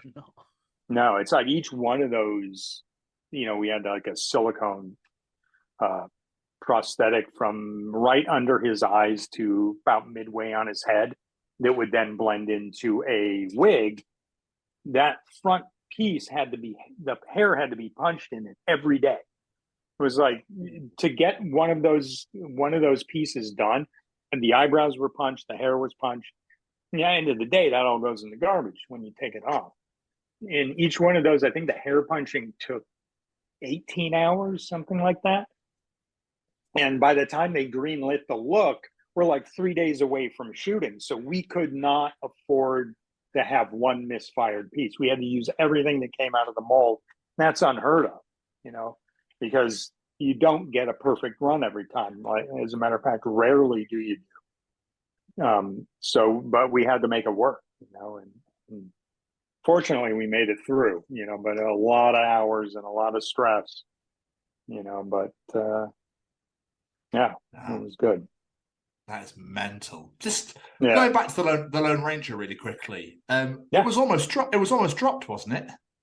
Yeah. I mean, they had started and stopped it once before. They built the town and then shut it down and tore the town down. So they had to rebuild it. So I mean, we were up against it. As far as budget goes, but yeah, I mean that's still there's not a character in that movie that is not covered in some type of makeup, whether it's character makeup, prosthetic, there's no glamour makeup in it, dirt makeup, facial hair pieces, whatever it is. It's really, there's, we had working effects when Badge gets his heart cut out, and, Bill Fichtner's, dental piece, there's a lot of stuff in that movie. That's incredible. Yeah, absolutely incredible. But moving on as well, just quickly, you mentioned that you're part of the Black Panther series, the Black Panther movies. Whose idea was it to put all them little dots on Michael B. Jordan? Because that must have taken fucking ages. It was pretty extensive. I mean, it was Ryan's idea. I mean, each one of those represents a kill, right? Yeah. That's the idea. And we had a different version at the beginning that was more ornate, more ornate scarification. It was like patterned.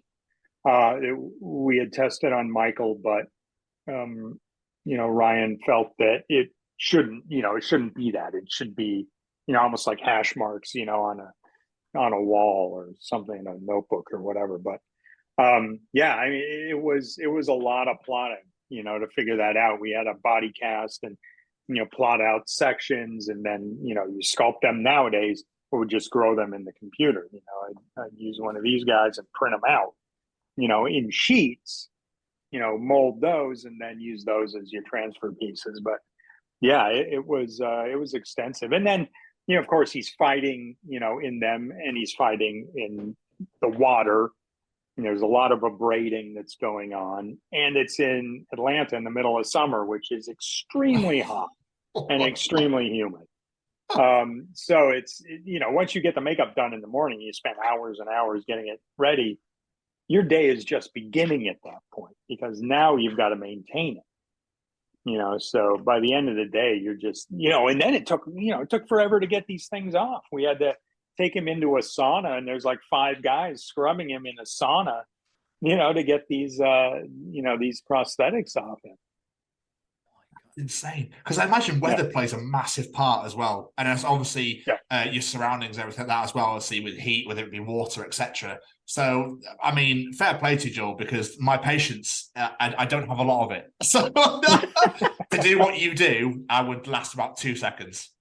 And then knowing that you've got to do it the next day and the next day and the next day. It's like, it almost becomes like, when I get a makeup done and, I take pictures, I take video, it's like I finish the makeup and, I get stills of it. I try to shoot everything as professionally as possible.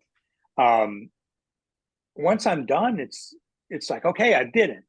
I've done it. I did the makeup, and then you have to do it again, and then you have to do it again, and you have to do it again and again and again and again. Like Whitey Bulger's, like, whatever, 40 some days of makeup. David Harbour as Hellboy, 50 some days of makeup, same makeup over and over and over. it gets monotonous. I remember on Pirates 2 and 3, I was doing still one of my favorite makeups I've ever done, the makeup on Stellan Skarsgård as Bootstrap Bill. I would change the color palette every day. He's like, okay, he's going to be a little more green today, and today we're going to go a little more yellow, and today it's a little more purple, and I just kept changing it. It's like certainly the bullet points have to be there. Starfish is orange, whatever it is, but you never know that, and as long as the prosthetics all go in the right place, you'd never know that it was different. The lighting. It's fine. Yeah, exactly. I mean, but I was moving moles around Ela Puente's face, and you didn't notice. I'm gutted for that. Pretty I'm obvious. kicking myself for that. I really am. I was too captured in Johnny's performance, clearly. That's all it was. Yeah, well, that's easy to do. You were saying then on Black Panther, like the fights in the water and like affecting the prosthetics. Wakanda Forever, then, the sequel, that must have been an absolute nightmare because 90% of that film's in water. Yeah. It is. Anytime you're dealing with water, and this happened on the pirate films too, kind of just in a different sort of different way, because we were shooting on the water. But anytime you're dealing with water, the water does what it does. You can't control it. You think you're going to control it. You try to control it. It's going to tell you what it's going to do. If you're trying to set up a shot with a boat and this boat's in front of it's like, good luck. They're going to be trying to do that for a while. And certainly that's what it was on the pirate films. But yeah, on Wakanda, shooting in wave tanks, and you've got your telecanneal that are painted blue with gills, and these ornate prosthetic gaskets that we did, and 3D printed resin ears and piercings and things.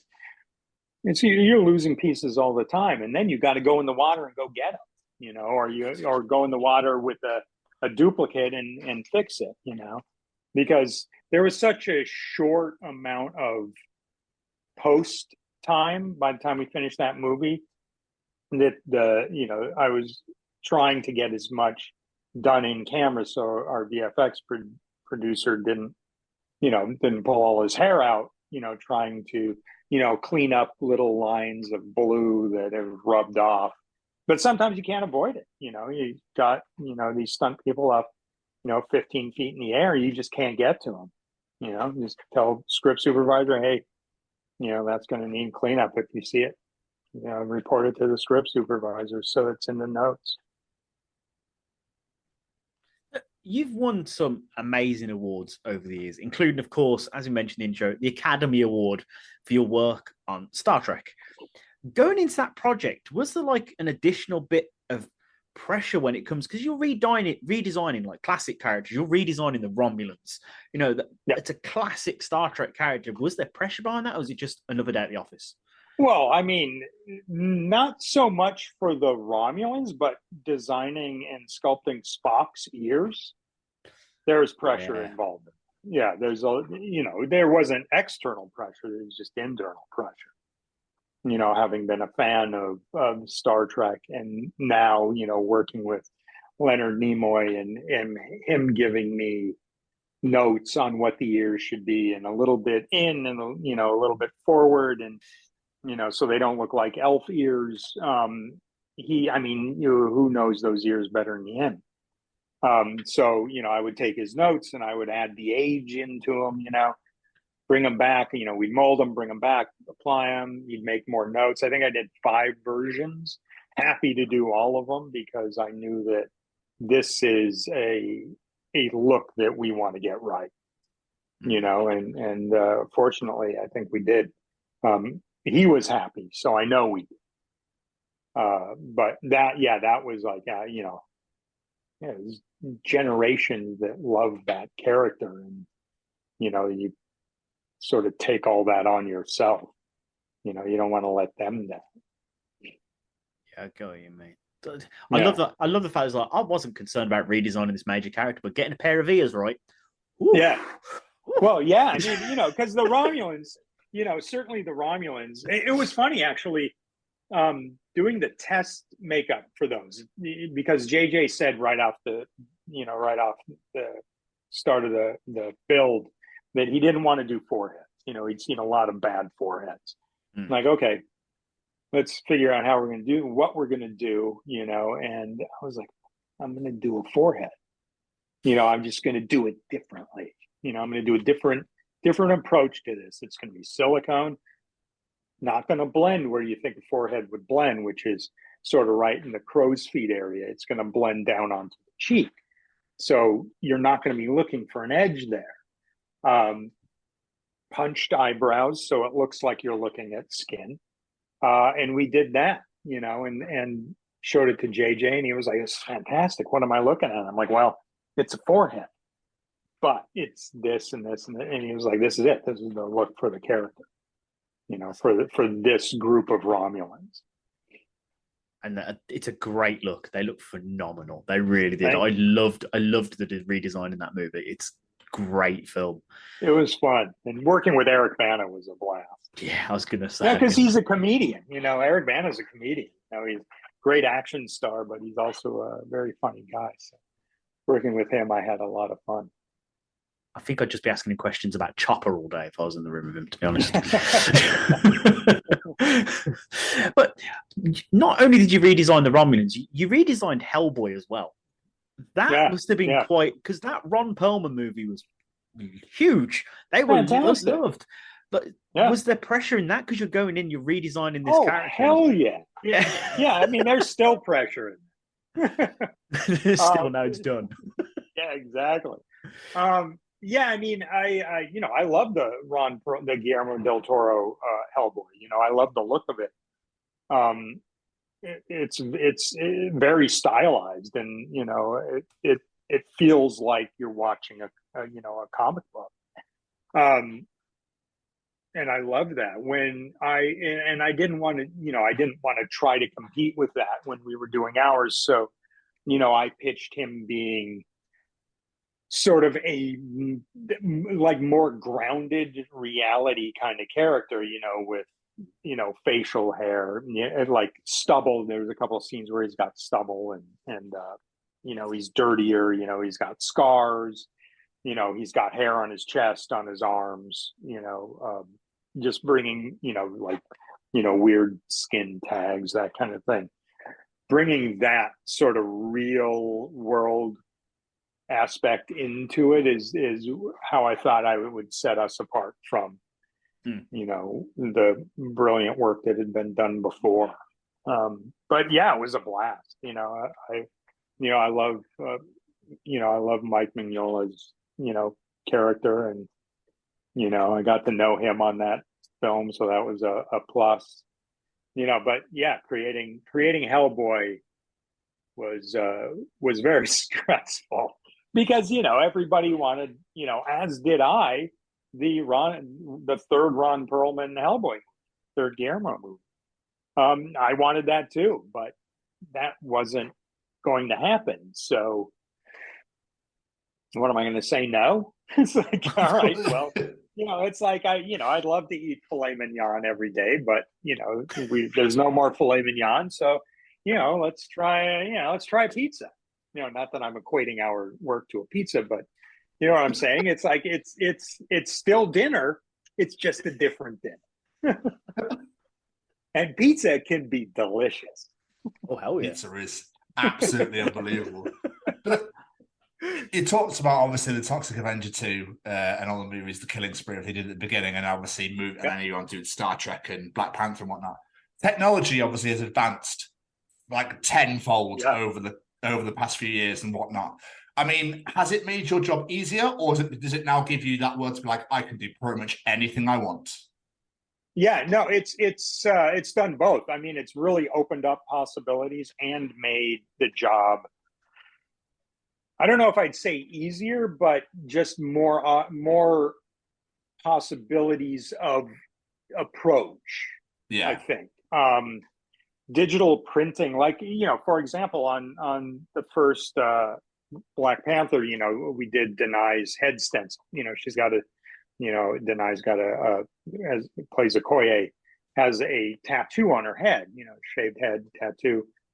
On the first Black Panther, that was all done by hand, with the glue transfer system and all that. On this one, I was like, you know what? It took like 3.5, 4 hours to do that makeup every morning, another hour to take it out. She's 5 hours in the chair for Denai. And I was like, there's no way I'm going to put her through that.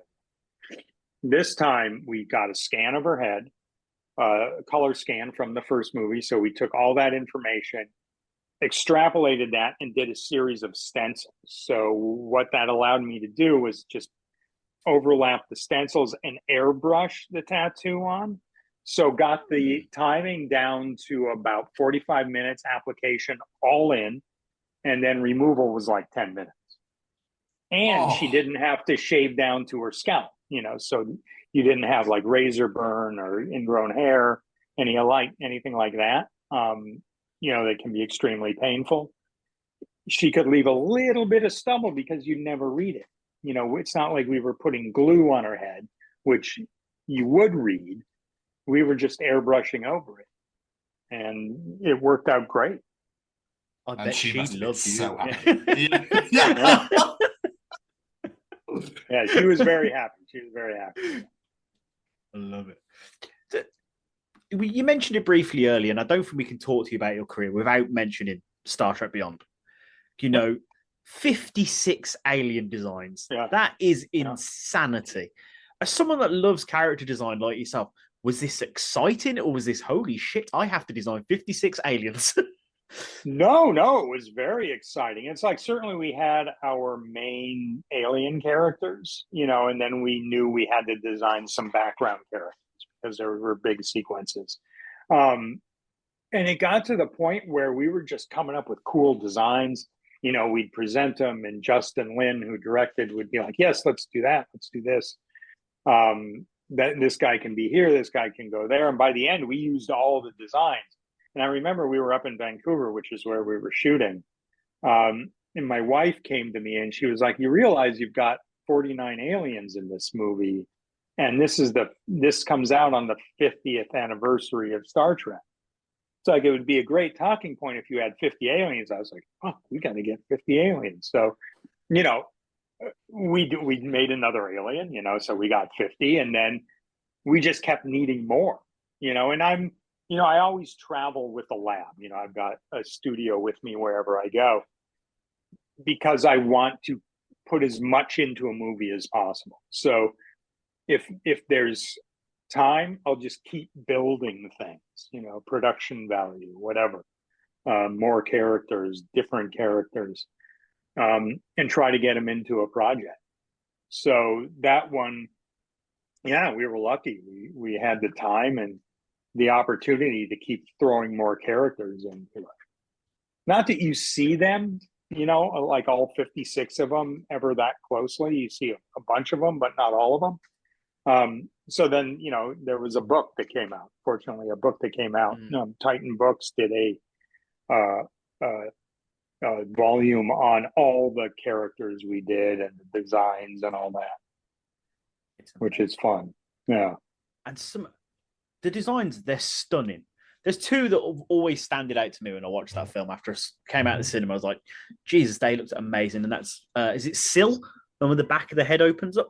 Yeah, that's Syl. Yep. That is stunning. Like the intricate work and how it crosses, absolutely stunning.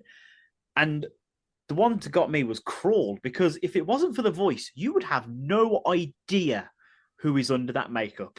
Yeah. That whole film, I was waiting for him to turn up. I was like, where is he? I know he's in this film. I was like, oh, it was him the whole time.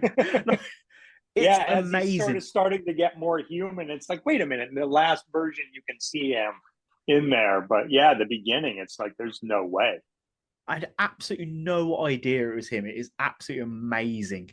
And I keep saying him because his name has gone from my head for some reason. Idris Elba. That's the one. Thank you very much. Yeah. But I just saw him at the awards, the Academy Awards, that about a month ago. So I love all these name dropping. Yeah, exactly. Yeah. That is totally name dropping. We can erase that part. By the way, I was at the Academy Awards and I saw Idris Elba. So cool. Absolutely. Your life is just nuts. Absolutely nuts. How did you actually get involved with like Disney for the Pirates, and then obviously Star Trek, and then Marvel? How did they approach you? Or did you have to audition for that sort of thing? Or yeah, it's weird. I mean, a lot of sort of doing my own projects came because of Johnny. Because when I started working with him, I would talk to productions as if I would then, department head, and if there were prosthetics, I would do that as well, just because they knew I could do it. I have a feeling that if I hadn't have had the opportunity to work with Johnny like I did, that I may not be where I am right now. Like I might not be in the position to, where productions are like, hey, here's this, we know you can department head it as well as build it. It was fortunate, on a multitude of levels. That's awesome. But at the end of the day, you still have to audition for still now. Like I said earlier, there's so many people doing this kind of work that, there are still times when you have to present ideas and sell yourself and all that. I don't mind doing that. But most of the time it'll start, whether I express interest in something or my agent brings me something or whatever it is, it just kind of goes from there. And if you have a relationship, certainly with production companies like I do with Disney and Marvel, or producers like, Barry Waldman or Jeffrey Chernov, they will come to me with projects, because they enjoy working with me and I enjoy working with them. It just makes it easier. Absolutely. I can also imagine if you are auditioning, like, have you not seen Black Panther or Star Trek, those massive fucking films, or Pirates of the Caribbean? No? Oh, okay. You want my audition? Here it is. It's a DVD copy of Star Trek Beyond. I did that. But I want to make it clear that I don't, no man is an island, right? So, when you say I did, it's like I always make it a point of giving credit to my crew, because I would not be here, without them. They're the ones that keep the ship, above water, especially when I'm handling I can't sculpt everything myself or mold or paint or, I did over the pandemic, I got back into doing all that stuff myself, but, on a production, there's no way. And I wouldn't want to, it's like the crew is family, so it's comforting to have them around, and, we all take the burden, when we take on a project. It must be amazing, like a little proud Papa Bear moment. You've got this crew of people and you see the work that they've done, like you've helped them along the way, and to see what they can now do. That must be an amazing feeling. Yeah, no, it is. And they help me along the way. It's like I pick up, because a lot of these guys bounce around the different studios and they've all got different techniques. So, as a sculptor, which is what I enjoy, when I see somebody else sculpting, different technique or whatever, it's cool. It's like I pick up stuff from them constantly. You lean over the shoulder. I never thought in I'm stealing that idea. Thank you very much. Yeah, exactly. Yeah, it's sort of a free flow kind of, tips and tricks, and technique, sharing environment. I love it. It's amazing. You're saying before, like sometimes you have to audition for projects. Is there any particular projects that you went for, like that you didn't get? You're like, God damn it, I really wanted that. Yeah, Renfield just came out, here, and I had done a bunch of designs for Renfield, and it didn't time out, because I was, Black Panther shooting schedule had extended, so I wasn't going to be able to be there for the tests or the beginning of their shoot. And, of course, productions want you there. It's sort of it's comforting to know that the guy building the stuff is going to be there. Yeah, I mean, that's one, because we had some pretty cool designs. I mean, I haven't seen the film yet. And then I wanted to work with Nick Cage again, because I had met him, on Adaptation, which is the first thing I ever department head. He's a great guy. And I did his makeup for Halloween one year, went over to his house. He was having a costume, party, and I went over and did his makeup. But yeah, I mean, he was fun, and I was looking forward to, crossing paths with him again. That's another amazing name drop, that is. I just went to Nick Cage's house and did his Halloween makeup. I don't mean to be doing that. I'm just trying to give you some good stories. It's great. That's great. Keep them coming. Keep them coming. This is pure jealousy, John. That's all it is. Oh, right. I want to go to Nick Cage's house. So, was there ever like a design you made you were like really proud of? You handed it to the director and were like, "No, I don't want to go with this. Like, let's try something new." I mean, that happens a lot. Yeah, that happens more than you would think, because being a monster guy, you live this stuff constantly, and unless you have a director that sort of knows that world, and we're talking about, let's just say heavy prosthetic makeup stuff or creature suit stuff, it's easy for them to sort of go safer, that's how I'd put it. I mean, it happens, more than you think, which is, why I started doing my own films, because if I'm the director, I don't have to second guess myself. That's a very good point. Yeah. I mean, a great project, one of my favorite projects of all time is this TV series I do called Evil for CBS, and it's on Paramount Plus. We were just now wrapping up. I think we got like 2 weeks left in season 4. And that movie, or that series, is like a tour de force of heavy concept, heavy prosthetic, creature, demons, animatronics, monster suits, working effects. It's pretty much a sizzle reel of what my company does, in episodic form. And I love working with, I mean, those guys are great to work with. Robert and Michelle King, because they let me explore ideas that I've had since I was a kid. I'll go to my old sketchbooks that I did in high school and junior high, and as rudimentary as those designs are, there's still designs there, and I'll pull those out and rework them and say, hey, how about this? And 90% of the time they'll be like, yeah, let's do that. We'll do that for the finale. So it's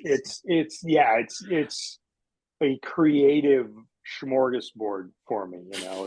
If I only did that show, I would be happy. You literally segued beautifully into what I was going to ask, because I was just about to ask you about Evil, funnily enough. Yeah. Oh, I thought you were going to ask me about smorgasbords.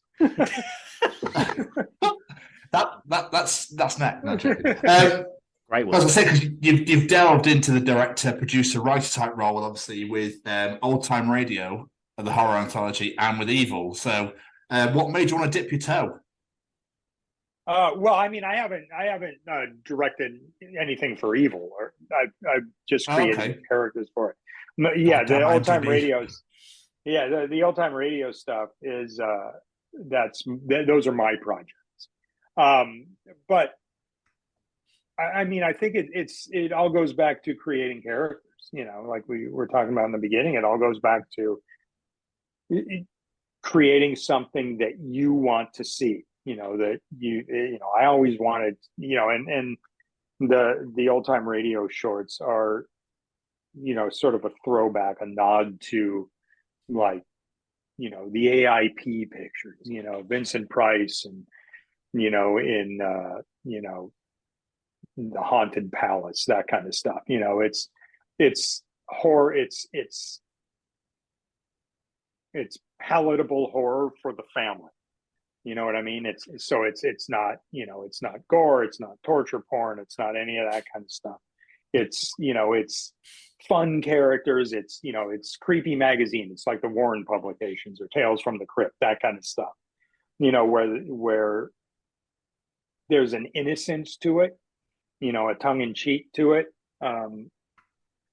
But also pulling in a lot of like old movie making techniques like miniature work or, matte painting. I haven't done one of those yet, but I'm planning one. Rod puppets and, that kind of stuff, rear projection, that I think is, it's getting back to answer your question, it's about creating a world, world building. And that, that is what you're kind of doing with any character. But this allows me more control over it. That is awesome. I do apologize for my slip up there as well. Sorry about that. Oh, no, it's fine. Yeah, maybe I will ask them if I can direct one of those. That would be fun. That'd be amazing. I've got Paramount Plus. I'll definitely be watching that now. You should watch it anyway. It's a great show. Sounds really cool. I'm going to check it out myself. Yeah. It sounds great. It's fun. It's really fun. So before we start wrapping things up, looking back at your amazing career, are there any particular looks or creations you've done that you're like extra proud of? Maybe something we haven't already discussed or something people wouldn't expect you to say, like anything that really stands out to you? Well, certainly Bootstrap Bill. That's right up there, if not top of the heap. The Baba Yaga makeup from Hellboy, I was very proud of. And that's one, because I was finishing up Godzilla at the time in Atlanta while everybody was building Hellboy here in LA in my studio. So I didn't have the involvement in the build and the sculpting and the creating that I wished I did. And the Baba Yaga makeup was one that I was able to do there in Bulgaria, which is where we shot it in Sofia. So that one, and because I've always loved that Mason Verger makeup, from Hannibal, and Gary Oldman. It's like that's one that's always stuck in my head. So I threw a little of that into it. Maybe it was unintentional, but it's always kind of up there. So I guess it came out in the sculpture. I was like, oh, that's cool. This is my Mason Verger, But yeah, I mean those two I think are, right up there on top of the heap. And then I've done a lot of like personal projects, like the characters for the Old Time Radio. There's an Uncle Creepy-esque character that I'm extremely proud of. There's one for this new short coming up now, Mildred Price, that is on my stepdaughter. It's like this old woman who then accidentally gets killed and comes back as one of the three now. So that's another one that I think is going to be pretty successful. But I mean, all that stuff that I did over the course of the shutdown, were all just passion projects. But yeah, I mean, if I had to say, what characters, that the public has seen, it would be Bootstrap and Baba Yaga. Absolutely amazing. Just a quick thought before I hand over to my colleague here. Yep. With your line of work, you must see a lot of your looks recreated like by cosplayers and things like that. That must be really cool. Yeah, it is. Yeah, and people get tattoos of some stuff. It's like I've seen tattoos of some of my characters. It's like, wow, that's cool. Like stuff that I've done as personal projects, not from films, that they've just, got off of, I don't know, Pinterest or something. Like I would do I did a lot of like fish creatures, like Lovecraftian, deep ones and, denizens of Innsmouth, that kind of thing. And I would see those in tattoo form and I was like, oh, that's cool. That looks better than what I did. Now, where's my money? No. Yeah. No, it's really flattering when people imitation is just the sincerest form of flattery. So you see somebody imitating your work and embracing it like that, it's really heartwarming. Awesome. I've absolutely loved this so much. Mr. Steve, do you have any more questions for our wonderful guest? I do. Joel, when you first started out wanting to work with monsters and creating monsters and designing things and drawing this and whatnot, to now obviously being part of some absolutely huge blockbuster Hollywood movies, did you ever think this is where your life would go? No, I didn't plan any of this. This is all just like stumbling backwards into it. I mean, I know that, a lot of people that I work with and people have like, this is my goal. I'll set this goal. I'll set this goal. My goals have always been, I want to make this. I want to make this. I want to make it. It wasn't about, the accolades. It wasn't about awards. It wasn't about the projects. It's strictly about the characters. It's like, I want to make that character. And that's just kind of led to, all these other opportunities that thankfully have opened up to me. So I would say that, if anybody were asking me for advice, I'd do it just for the sake of doing it, do it because you're passionate about it. And don't do it because you will get to meet celebrities and then one day name drop on a podcast, or don't do it because, you'll win awards or get considered for, don't do it for any of that. Do it because you can't not do it, and if you cannot do it, then don't do it, because there's a lot of people that can't do anything else, because this is their passion. So if it's not your passion, it's eventually going to, it's going to roll over you, in favor of those that, really, dig in deep. Yeah. Oh, I love it so much. I've decided, after talking to yourself and Steve Lepore a while ago, makeup designers are just my favorite people to speak to. I've now decided, because this has been so much fun. I've loved this so much. Before we let you go, do you have any plugs, social medias, things you want people to go check out? Yeah, go check out. I don't really do too much social media, just because I'm doing too many other things, and I see like friends of mine do it, and it seems like a full-time job.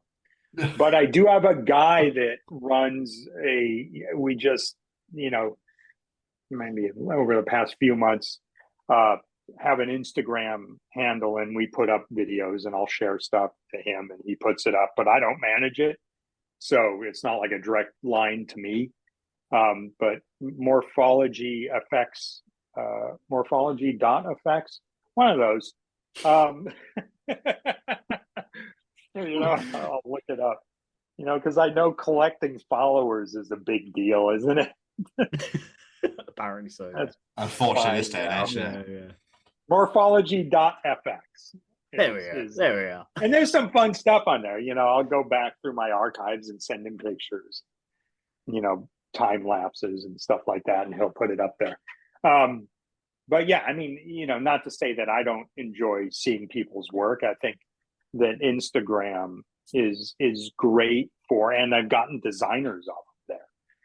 It's great for finding artists, which is what I use it for.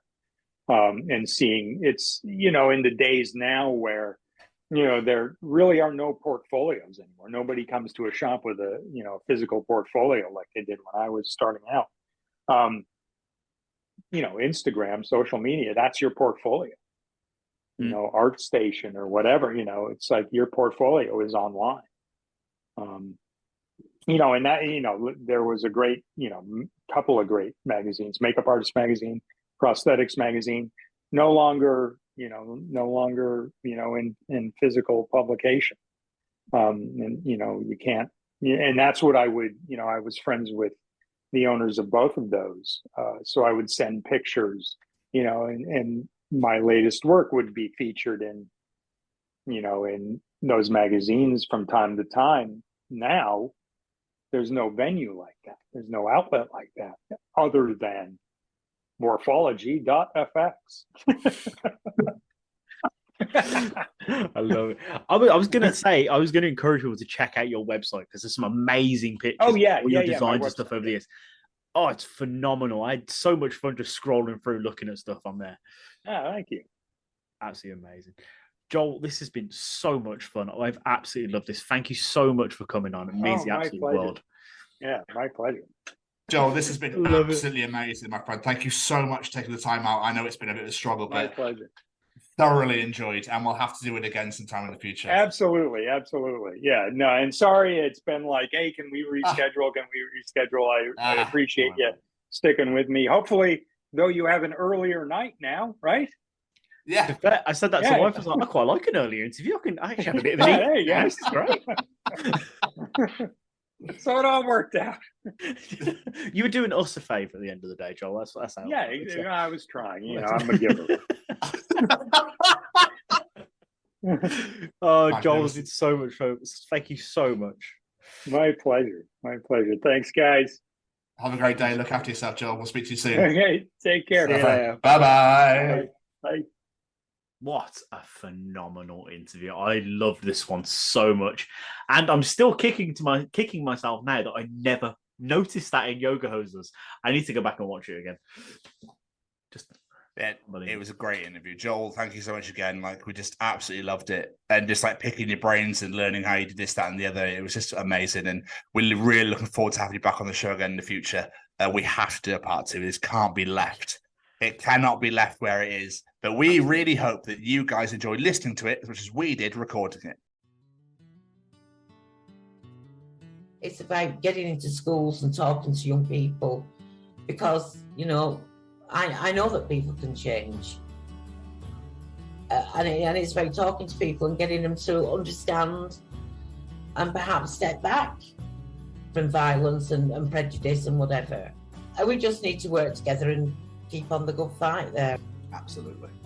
Hey there, guys. We are ecstatically happy to announce that we are associated with the Sophie Lancaster Foundation. The times are changing, and with the unfortunate death of Sophie, those changes have made a massive impact for the future. If Sophie was with us still today, I can guarantee what you are doing will still be reaching so many lives of young teenagers, young adults, and those who wish to be as different as possible. So thank you very much. To find out more about this incredible foundation and all the work they do, and more importantly, how you can help, head on over to www.sophielancasterfoundation.com.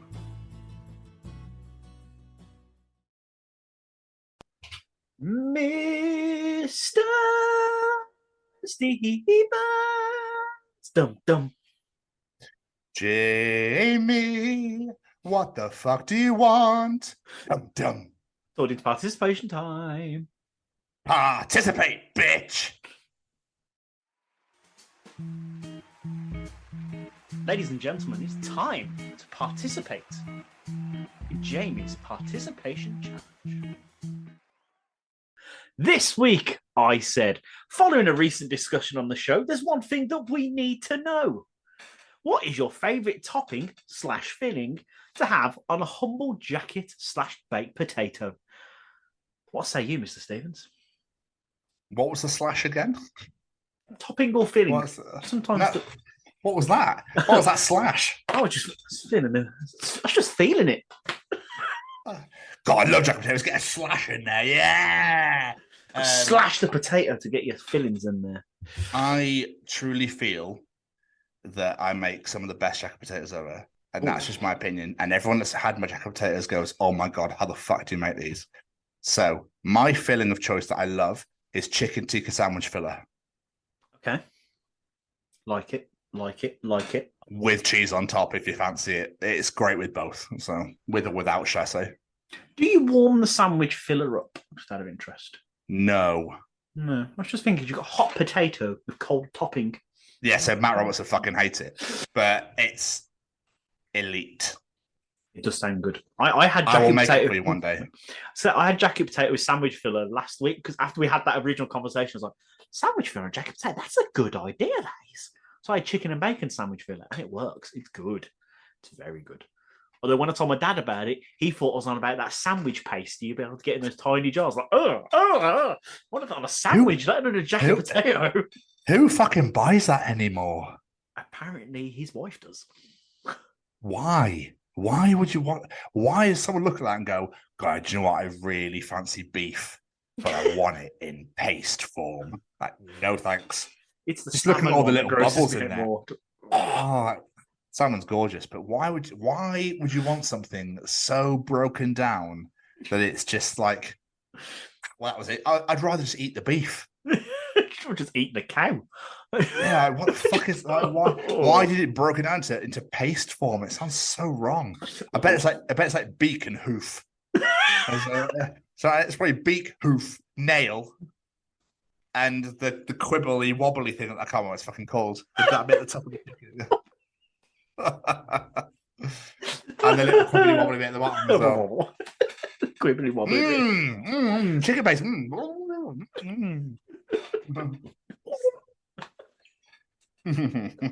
Sorry, it made me do some participation answers. I do apologize. Yeah, I was going to say, let's do some answers. This is going to make us hungry. I just know it. What do you have in your jacket potato? Say again, sorry?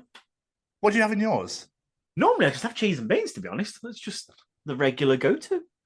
Well, fair. First off, the Sophie Lancaster Foundation answered, and I just know this is Alison. It doesn't even say, I just know it's Alison.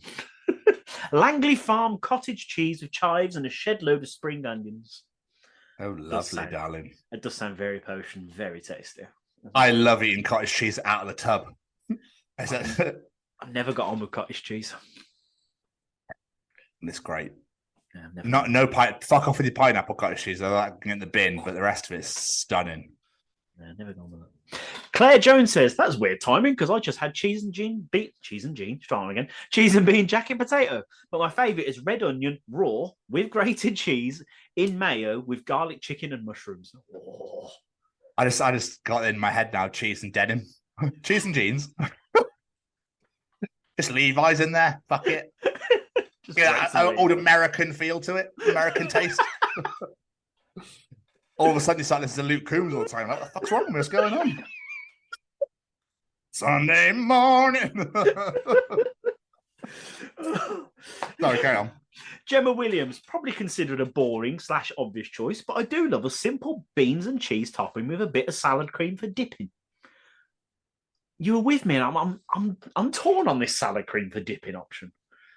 I'm just torn on salad cream just overall, and because it's just I don't know. As a kid, I fucking loved it because obviously as a kid, no one wants to eat fucking salad on its own. But now I'm like, really? I think I remember somebody put salad cream in a lasagna, as far as I remember. I used to know someone that eats salad cream with everything.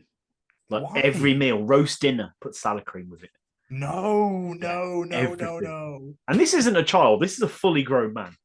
And one of your countrymen, may I add. Probably got nothing to do with it, but just in case. You know. Disappointing. No, I like salad cream. My only problem with it is I have no idea what it is. I don't know what it's made. I know I could look, but what is it? What? I mean, anything classed as just cream, you'd be a bit concerned. You know, I mean, mind you, ketchup's not a flavour. Well, I mean, is it? Ketchup's not really a... It's tomato ketchup. So, you know, it's made of tomatoes at least, but... Yeah, this is not the cream of salad. It's wringing out the fucking lettuce and cucumber. I need to get the cream out of this. John, there's no cream in... There's cream in salad, it says so. Heinz told me. Like wringing out the tomatoes. Just the water everywhere. It's like, where's the fucking cream, Dave? It says so right here, look, salad fucking cream. Now tell me where the fuck the cream is. Where'd you get that other sauce from? Brown. I just got it from Brown. There you go, some fucking brown sauce for you, Dave, you prick. You told me there was fucking cream in salad, so you can have some of my brown sauce. I fucking quit this job. It's shit.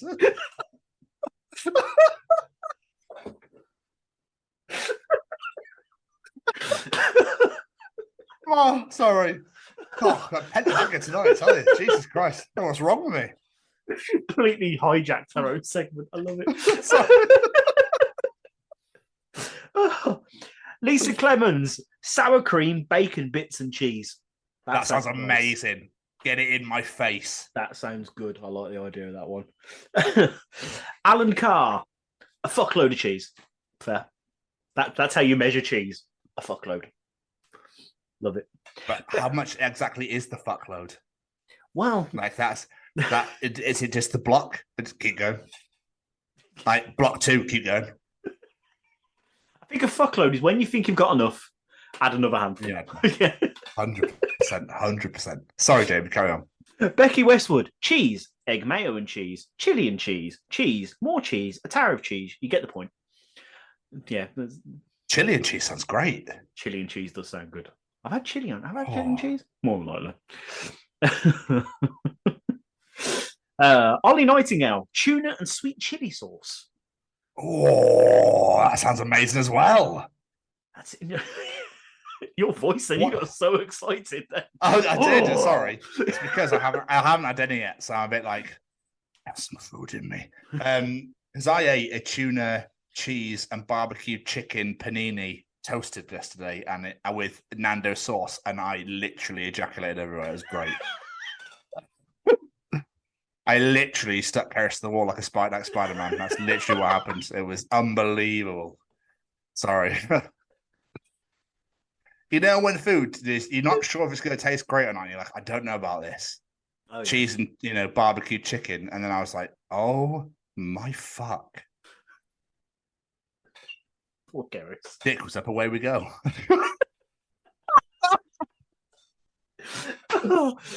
Stacey Marriott, butter, tuna mayo, and sweet corn, and a bit of black pepper. No. Not for me. Not for me. No. Oh, me. Okay. Lost you on that one.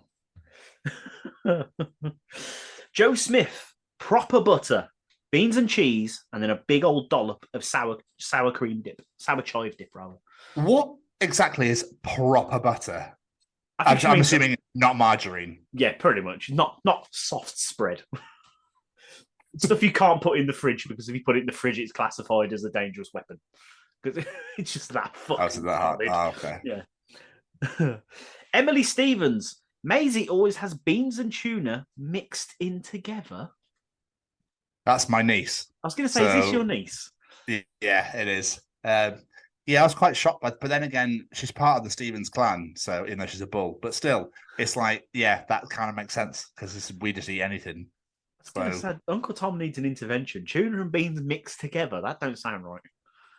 I'd probably eat that myself. You probably would, don't you? Yeah. Phil Andre says a wedge of butter, mature cheese, chopped ham, baked beans with a couple of cracks of black pepper. Get the pepper out. What are you doing to it, Phil? Like, fuck's sake, that sounds amazing. So you ruined it with fucking pepper right at the end. You black pepper weirdos all here. You for black pepper, isn't it? But that sounds amazing, though, Phil. I'm down. Are you baking?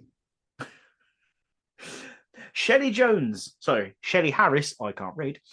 Cheese and coleslaw. Used to have that all the time in Spud You Like when I worked in Cardiff. Yeah, I like coleslaw. Does it go in a potato, though? I suppose it does, because you have it for, like, with roasts and stuff every now and again. You know, when you have that weird dinner that's, like, not quite a Sunday roast, but isn't, but you have salad and coleslaw rather than veg. Summertime roasts. Yeah. Yes. Yeah. It's like one of those. So I suppose you do have coleslaw. Yeah, I can see it. I had chips and coleslaw with my dinner tonight, but I can't imagine it on a jacket potato for some reason. Right. Envision coleslaw. Yes. Now envision potato. Yes. And then it's put together. I mean, I could see it in my head. I meant taste buds. It's because there's no fucking flavour to either of them. Yeah, that sounds a bit odd. Anyway. Unless you have my potatoes. No. Sorry, Karen. Amy Mousey, tuna mayo and cheese, and then pop it under the grill to melt the cheese and finish with barbecue sauce. That's ruined it. Oh, what have we ruined it with? Sauce. Don't put fucking barbecue sauce on it. It's like Paris has fucking ketchup with everything. Like, why? You don't need ketchup with lasagna. What is wrong with you? No, you don't need It's got fucking bechamel on it. You don't need ketchup. Oh, fuck. Angry Gordon Ramsay's back. Oh, talk more dirty to me, Gordon. Go on. Got bechamel. Have some more. No. And stop jizzing on seagulls, you weirdo. Helen Barrett, tuna and sweet corn in mayo. In fact, that's dinner tonight. We've inspired someone's dinner. That is the effect we have on this show.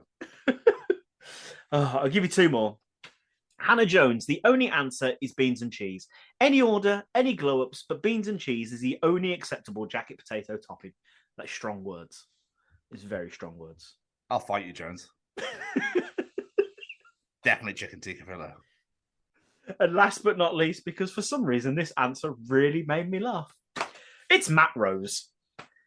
A fuck ton of butter, and then some cheese, and then some extra cheese, and then you might add some more cheese, and then just a smidgen more cheese.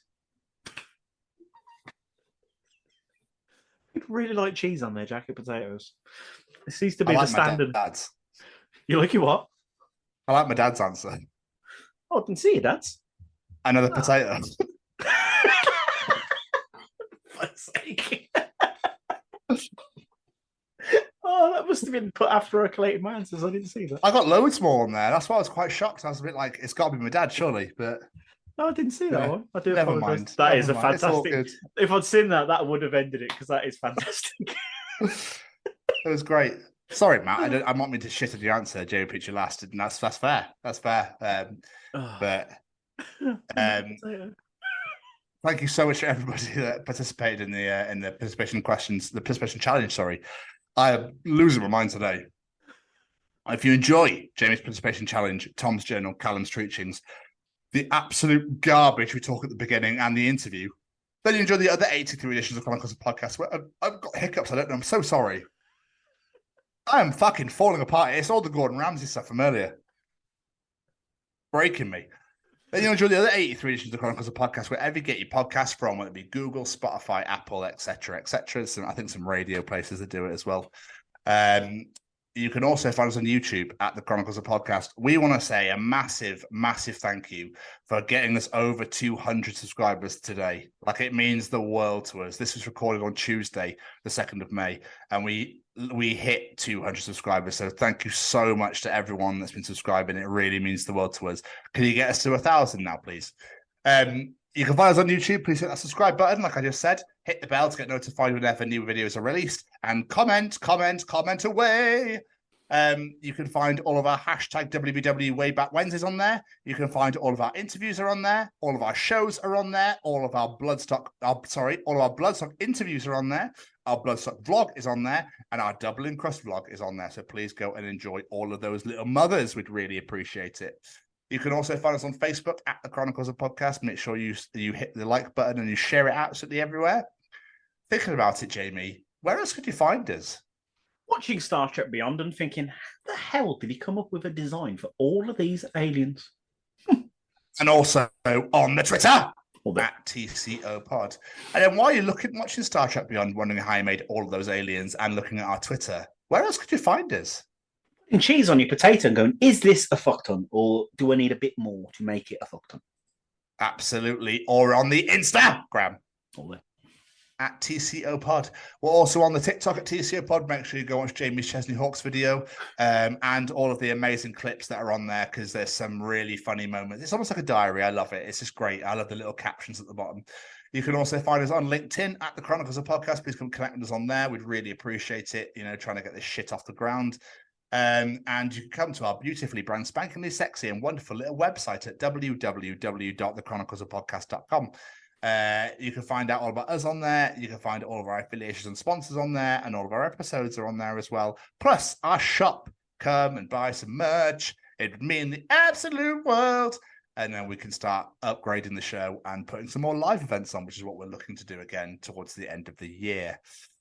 Yeah, make sure you subscribe to us on all the platforms. Make sure you subscribe everywhere, follow us everywhere, and just come and enjoy the Chronicles of Podcast, because each and every week we like to deliver on the weekly. don't we, Jamie? Oh, yes, we do, sir. Oh, yes, we do. Have you got some thank yous you want to throw out? Yes, I do. But before we drop the usual thank yous, I'm going to drop an extra thank you. And that thank you is to our good friend Mally Malpass, who had us on as the first ever guest on Malcast. He's relaunched his podcast and he asked us to be the first guests. Absolutely massive honor to do that. So much fun. If you haven't already, please go check out Malcast. He shared it on his socials. We shared it on our socials. We had an absolute blast talking all about the world of metal. And actually, to be fair, we didn't really talk that much about the world of metal. It was everything but a great time regardless. And of course, let's say thank you to the usual friends. We have to say every single piece of music you hear on this show comes to you from one man. That man is Mr. Singer-Songwriter Extraordinaire, Matt Roberts.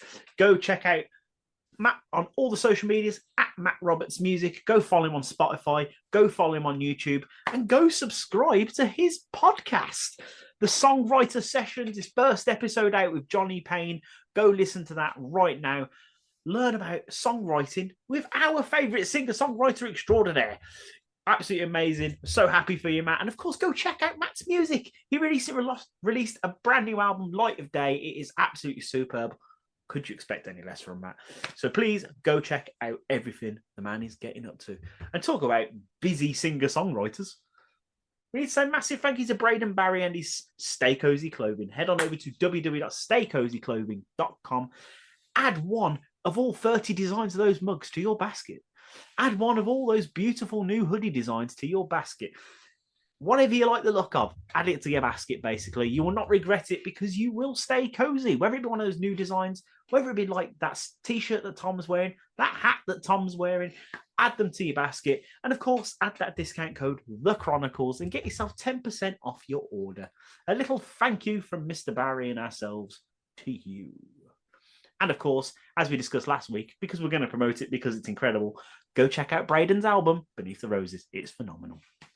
And last but not least, it's the Sophie Lancaster Foundation. They are stamping out prejudice, hatred, and intolerance everywhere. As we stated earlier on in the episode, we are now official ambassadors for the Sophie Lancaster Foundation. What an absolute honor that is. It is unreal. We had an incredible time at the Primordial Festival, representing the brand, selling the merch, meeting people who have been affected by Sophie's story, who continue to be affected by what happened to Sophie. And it is amazing just seeing how much people are devoted to stopping this happen and supporting this charity. It's absolutely incredible to see. And we cannot wait. If you know people who are unfamiliar with Sophie's story, please share the website, share the story, tell them about it. Because Sophie's incident happened in 2007. And what happens to Sophie is still happening today. Two kids, two people out there simply because they want to express themselves and be themselves and listen to music that's just a little bit heavier than what you hear on the radio. There ain't nothing wrong with that, ladies and gentlemen. Probably because the music kicks ass. But anyway, people want to be themselves. It's as simple as that. And they should not be treated differently and bullied for it. So please help us, help them to achieve Sylvia's mission. Spread that word. Donate where you can. If you're at music festivals this summer and they are there, pop on down, have a chat with the guys behind the stall. Hell, you might be having a chat with us. See what you can do to help. And of course, as I was asking you all to fill out that questionnaire for the past year, I'm going to encourage you now to start talking about what came out of that questionnaire. And the main thing that came out is people do not report it. They do not tell people when these things happen. So please, let's spread that message. Let's get that out there. We need to start speaking up. As simple as that. When it happens, let's speak up. Let's stop it from happening and make sure what happened to Sophie never happens to anyone ever again. And last but not least, a massive thank you to this handsome devil right there. I miss him so much. I only saw him last weekend. Ditto. Absolute ditto, my friend. Thank you so much for another absolutely glorious episode. Oh, yes. So a pleasure as always to do this with you. Joel, thank you so much again for being a part of the show. We really hope that you enjoy listening back. We hope that you guys enjoy listening to it too. We are very, very proud of this show. We're very, very proud of what we do. So feedback is always appreciated. Another great episode, Jamie. Another wonderful, wonderful week. And as for this week, we'll see you all next week for the Chronicles of Eric Betts. Goodbye, everybody.